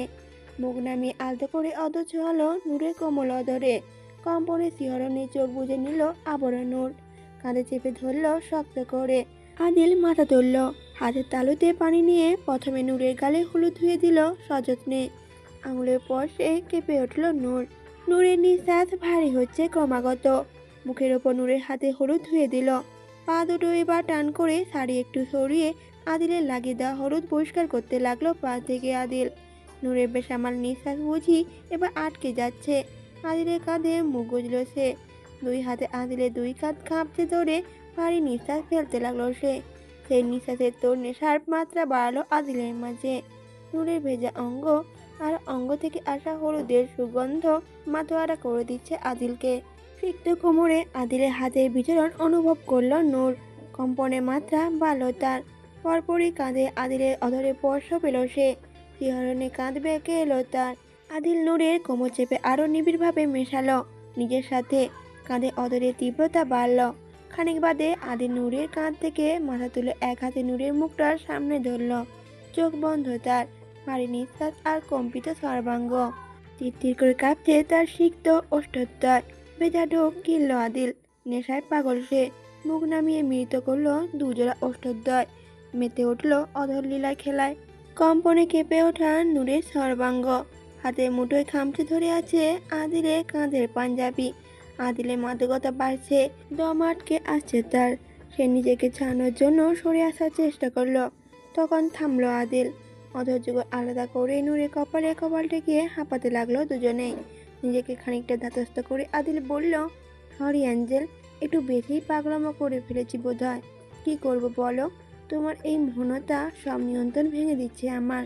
শুধু আর একটা রজনী দূরত্ব, তারপর তোমাতে বিলীন হবে আমার অমৃত্য। আজ বিয়ের অনুষ্ঠান আদিল আর নূরের। সকাল থেকেই তোড়জোড়ে ব্যস্ত সকলে। বাড়ির বিশাল লনে ডেকোরেশন করে বিয়ের আয়োজন করা হয়েছে। ডেকোরেশন থিম রাখা হয়েছে সাদা রঙের। সাদা রঙের ফুল, সাদা ডেকোরেশন, সবকিছুই সাদা। শুভ্রতার সাজে বিয়ের আসর সাজানো। শুভ্রতার মোহনীয় যেন পুরো জায়গাটা। অনেকে খাবারে ব্যস্ত, আর বাসার লোকজন ব্যস্ত সাজসজ্জার আয়োজনে। নূরকে সাজাতে পার্লারের থেকে লোক এসেছে। আহানা আর হিয়া তাদের কাছেই সাজবে। আবির আর বিহান আদিলকে রেডি করছে। সাদা পাঞ্জাবির ওপর খয়েরি রঙের শেরওয়ানি আর মাথায় সাদা পাগড়ি। বিহান তাকে রেডি করতে করতে বলে উঠল, বাহ, মাশাল্লাহ, কি লাগতাছে মাইরি, পুরাই রাজপুত্র। ভাবি তো আজ নির্ঘাত ফিট গাইব। পাশ থেকে আবিরও দুষ্টুমি করে বলে উঠল, আর এই লুক দেখে ফিট না খেলেও আদির পারফরম্যান্সে ঠিকই ফিট খাবে ভাবি। বেচারা কত বছর ধরে ক্ষুধার্ত বাঘ হয়ে আছে। আজ পর্যন্ত তার ভরা যৌবনে কেউ সাঁতার কাটতেই পারেনি। আর তার যৌবন তো ওভারলোডও হয়ে গেছে এখন। আজ তো সিন্ডন আনা পারফরম্যান্স দেবে আদি। বিহান হেসে দিল। আদি তখন চোখ গরম করে তাকিয়ে দুম করে আবিরের পিঠে কিল মেরে দিয়ে বলল, শাট আপ ইডিয়েট। শরীর কাঁপিয়ে হাসলো আবির। সন্ধ্যার দিকে মেহমানরা আসা শুরু হলো। বিয়ের আনুষ্ঠানিকতা পুরোপুরি শুরু হয়ে গেল। বর বেছে আদিলকে নিয়ে আবির আর বিহান যখন বিয়ের আসরে পৌঁছালো তখন তাদের সামনে বাধা হয়ে দাঁড়ালো আহানা আর হিয়ার সহ আরও একদল রমণী। মাঝখানে ফিতা বাঁধা। এই ফিতা বাঁধা অতিক্রম করে যেতে হলে রমণীদের দাবি মানতেই হবে, এমনটাই পরিস্থিতি। আহানা জোর গলায় বলে উঠল, এত সহজ না ভাইয়া, আপনার বইয়ের কাছে যেতে চাইলে আমাদের দাবি মানতেই হবে। আগে 50,000 টাকা দিতে হবে, তাহলে যেতে পারবেন আপনি। আবির আঁতকে ওঠার ভঙ্গিমায় তখন বলল, হোয়াট, 1 মিনিট, এখানে কি এইমাত্র 50,000-এর উল্লেখ হলো? আহানা তখন বলে উঠল, জি হ্যাঁ বিআই সাহেব, কানে কি কম শোনেন আপনি? আবির তখন বলে উঠল, জি না বিআই সাহেবা, কানে ঠিকই শুনি, তবে আপনাদের দাবি শুনে কানে পর্দা ফেটে গেল আমার। বলে নাকি 50,000, আরে দিন দুপুরে ডাকাতি করা হচ্ছে? এই বিহান পুলিশকে ফোন লাগা, বলতো এখানে বিয়ে বাড়িতে কুখ্যাত ডাকাত রানীর দল হাজির হয়েছে, কুখ্যাত দেবীর সদস্য সবগুলো। আদিল তখন পাশ থেকে বলে উঠল, আরে ছাড় না, আমি দিচ্ছি ওদের টাকা, তাতে কি হয়েছে? আবির তখন বলে উঠল জোর গলায়, আরে বললেই হলো নাকি, খবরদার কোনো টাকাই দিবি না তুই। আরে আমরা দেশের জাগ্রত নাগরিক, এভাবে অনৈতিক কর্মকাণ্ডকে চুপচাপ মেনে নিতে পারি না। এটা তো সম্পূর্ণ মানবিকতার লঙ্ঘন। এদের একটা দাবি মানলে এদের লোক বাড়তেই থাকবে, আবার কখন না জানি বলে বসে আমাদের ইজ্জতও চাই তাদের। তখন এই অবলা ছেলেদের কী হবে? এই ডাকাতিদের হুমকির সামনে আমরা দমে যাব না। বিদ্রোহী তরুণ আমরা, যার হাতে যা আছে তাই নিয়ে ঝাঁপিয়ে পড়ো। বাধা যখন দিয়েছি বাধা আরও দেব। এই ডাকাতিদের হাত থেকে নিজেদের রক্ষা করেই ছাড়বো আমরা। এবারের সংগ্রাম টাকা দেওয়া নেওয়ার সংগ্রাম, এবারের সংগ্রাম ডাকাতিদের তাড়ানোর সংগ্রাম। আবি বিহানের উদ্দেশ্যে বলে উঠল, কি রে তুই চুপ আছিস কেন? তুইও প্রতিবাদ কর। বিহান তখন বলল, হ হ কইতাছি তো, আমরা এই দাবি। বিহানের কথার মাঝে হিয়া এক ভ্রু উঁচিয়ে তীক্ষ্ণ দৃষ্টিতে তাকিয়ে বলল, এই দাবি কি? বেচারা বিহান বইয়ের ভয়ে তড়িৎ গতিতে কথার মোড় ঘুরিয়ে বলে উঠল, হ্যাঁ হ্যাঁ মাইনা লমু, আর কি, আমি কি মানা করবার পারি নাকি? তোমরা কত ভালো কথা কইতেছ, এটা না মানার মতো কোথায় না। আবি টিভি সিরিয়ালের মতো ঠাস করে ঝটকা খার চোখে তাকালো বিহানের দিকে, আহত স্বরে বলল, বাটপার রাজাকার, আজ তোদের মতো রাজাকারদের জন্যই এই নারী জাতি নামক ডাকাতিদের দ্বারা শোষিত হচ্ছি আমরা। তোকে তো আমি পরে দেখছি হারামি। আবিরের কথার মাঝে আহানা বলে উঠল, ও হ্যালো হ্যালো, এখানে কি মাছ বাজার চলছে নাকি? পেঁচাল বাদ দিয়ে টাকা ছাড়েন, না হলে আপনাদের বিদ্রোহীদের টোকারি মাথায় নিয়ে বাড়ি ফিরে যান, বউয়ের কাছে আর যেতে পারবেন না। আবির তখন গরম দেখিয়ে বলল, হ্যাঁ বললেই হলো নাকি, কোনো টাকা ফাঁকা ছাড়া হবে না, আর ফিরেও যাব না। দেখি কিভাবে আটকান আমাদের, আজ তো দেখাই যা কার আছে কত দম। আবিরে এত প্রোটেস্টের ওপর এক বালতি গোবর পানি ঢেলে দিয়ে আদিল চেকবুক কেটে 50,000 টাকার একটা চেক আহানাদের দিয়ে বলল, এই নাও বোনেরা, এবার আমাকে আমার বউয়ের দর্শন করতে দাও। আহানাদের মুখে বিশ্বজয়ের উল্লাস, আর হঠাৎ আবির ঠাস করে হৃদয় ভেঙে টুকরো টুকরো হয়ে গেল টাইপ অবস্থা তার। ফিতা কেটে আদিল ভিতরে এগোলো, সাথে বাকিরাও, আর ভাঙা মনে থেকে গেল কেবল আবির বেচারা। বিড় করে আবির বলে উঠল, এ আমি কাদের জন্য লড়ছি? এখন তো সবাই বিদ্রোহী দলে কবলে, মানবতা আজ কোথায়? আদিলকে স্টেজে এনে বরের সিংহাসনে বসানো হলো, আর কিছুক্ষণ পরেই আনা হলো তার হৃদয় রানীকে। লাল রঙের বেনারসে বধূ সাজে সজ্জিত সে, যেন আসমান থেকে সিঁড়ি বেয়ে নেমে আসছে কোনো অপ্সরেদের রানী। আর যার আগমনে আদিলের হৃদয়রাজ নুরানি আলোয় আলোকিত হয়েছে। আহানা আর হিয়া নূরকে নিয়ে এসে বসালো আদিলের পাশে। নূর তাকালো আদিলের পানে, তখনই আদিলের একাগ্র নজর বিঁধল তার। লাজুক হেসে নজর লুকিয়ে ফেলল নূর। তার চুড়িতে ভরা মেহেন্দি রাঙা হাতটা নিজের হাতে মুঠোয় নিল আদিল, মুগ্ধ মনে বলল, আমার সুন্দরী বধূ। নূরও তখন প্রতি উত্তরে বলল, আর আমার সুদর্শন বর। হাসল দুজনেই একসাথে। একটু পরেই কাজী সাহেব এসে আদিল আর নূরের বিয়ে আবার নতুন করে পড়ালো। বিবাহের বন্ধনে আরও একবার আবদ্ধ হলো তারা। এতে তারা খুশি হলেও অন্যদিকে আবির মিছে গঙ্গা যমুনা বের করতে লাগলো চোখ দিয়ে। তার মোড়া কান্না দেখে বিহান তখন পাশ থেকে বলে উঠল, কিরে হালা, তুই কচ্ছপের কাঁদছিস কেন? এমনিতে খুশির সময় কেউ কাঁদে? কান্দারি বাকি হইল এখানে। আবির তখন নেকা কান্না কেঁদে বলে উঠল, আরে কাঁদবো না, চোখের সামনে কিডনির বন্ধুটা এভাবে শহীদ হয়ে গেল, আর আমি কিছুই করতে পারলাম না। প্রথমে একটা ছিল, এখন তো আবার দুইটা বন্ধুই শহীদ হয়ে গেল।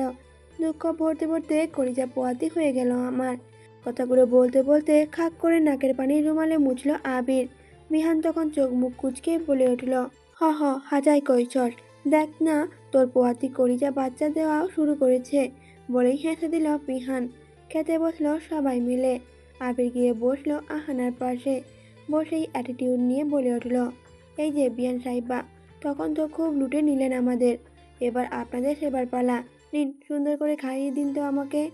আহানা তখন তার ছিলে সুরে বলল, হ্যাঁ বয়ে গেছে আমার, নিজে হাত দিয়ে পারলে খান, না হলে হাওয়া খান। বলে উঠে যেতে চাইল আহানা, কিন্তু সক্ষম হলো না তাতে সে। আবির তার হাত ধরে টান মেরে ঘুরিয়ে এক ঝটকায় নিজের কোলের ওপর বসালো। হকচকিয়ে উঠল আহানা। নিজেকে ছাড়ানো অনেক চেষ্টা করলো আহানা, কিন্তু আবিরের শক্ত বাঁধনের জোরে পারলই না। আহানা তখন রাগ দেখিয়ে বলল, কি করছেন কি? সবাই তো দেখছে, ছাড়ুন। আবির তখন বলে উঠল ডোন্ট কেয়ার ভাব নিয়ে। হু কেয়ার? আবির বরাবরই উচ্ছন্ন। আপনাদের অনেক দাবি তো পূরণ করলেন বিয়ান সাহেবা, এখন একটু আমাদেরই করা হোক। খাইয়ে না দিলে এখানেই বসে থাকতে হবে সারা রাত।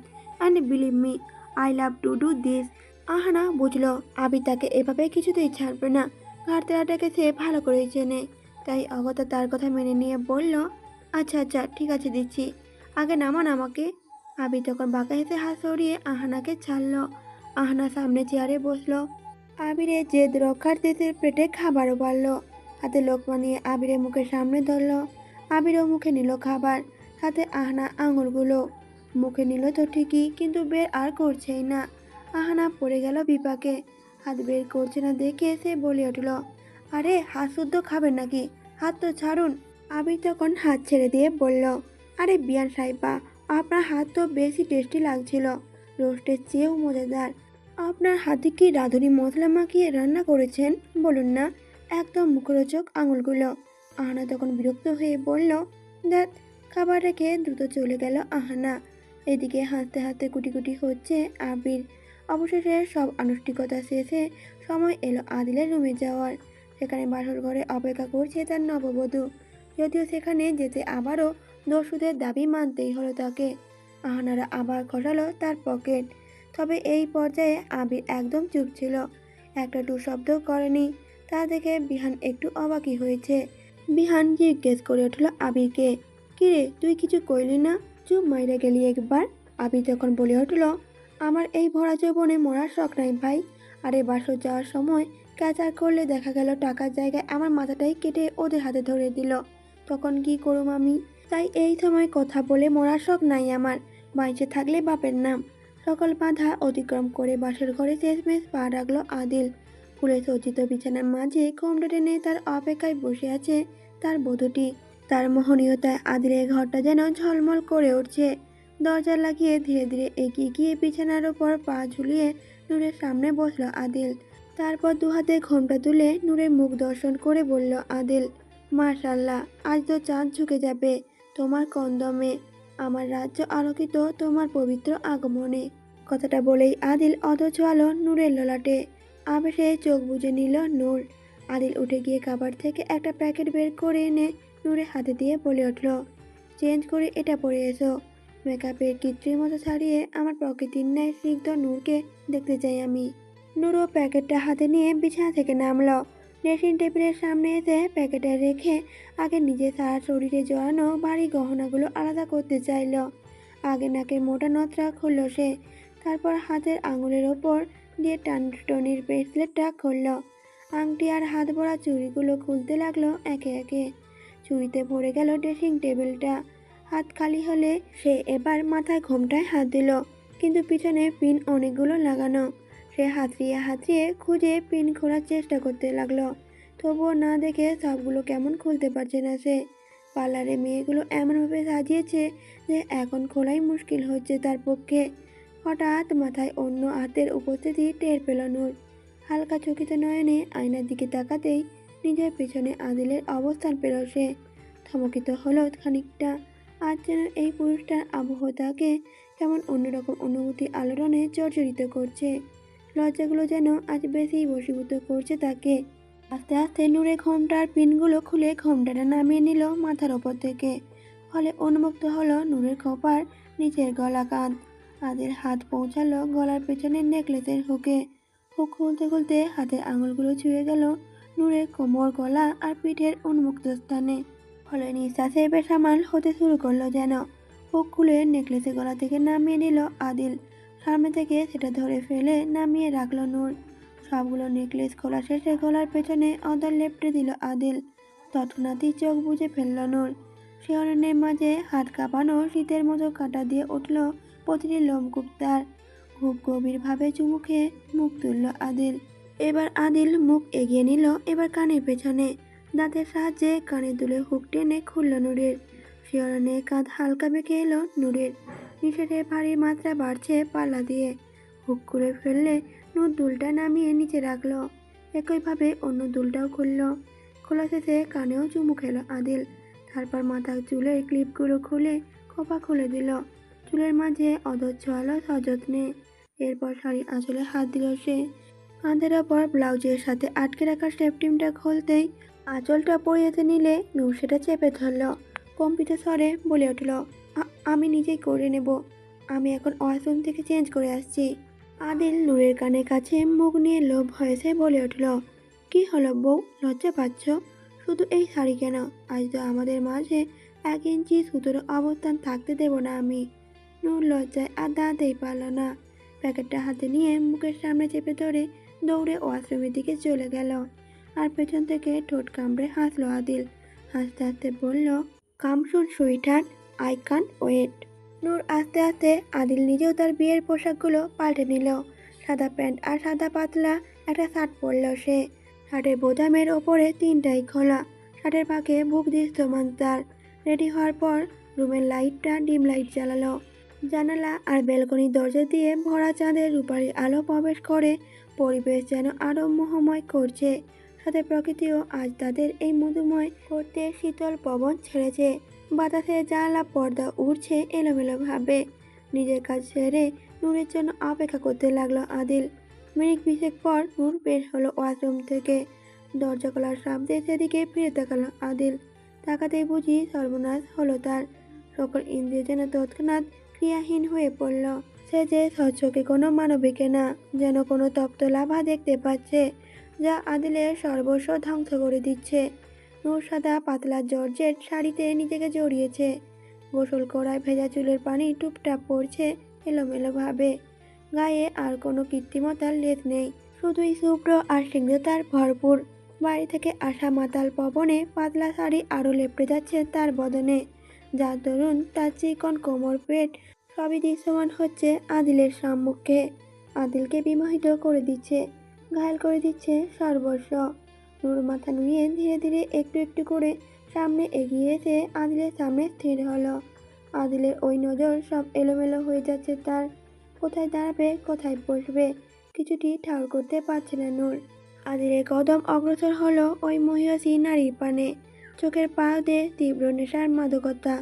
নেশা ভরা চোখে তাকিয়ে আদিল এক সময় এসে দাঁড়ালো নূরের খুব কাছে। নূর তখনও মাথা নুয়ে আছে। আদিলের হাত পৌঁছালো নূরের কোমরে।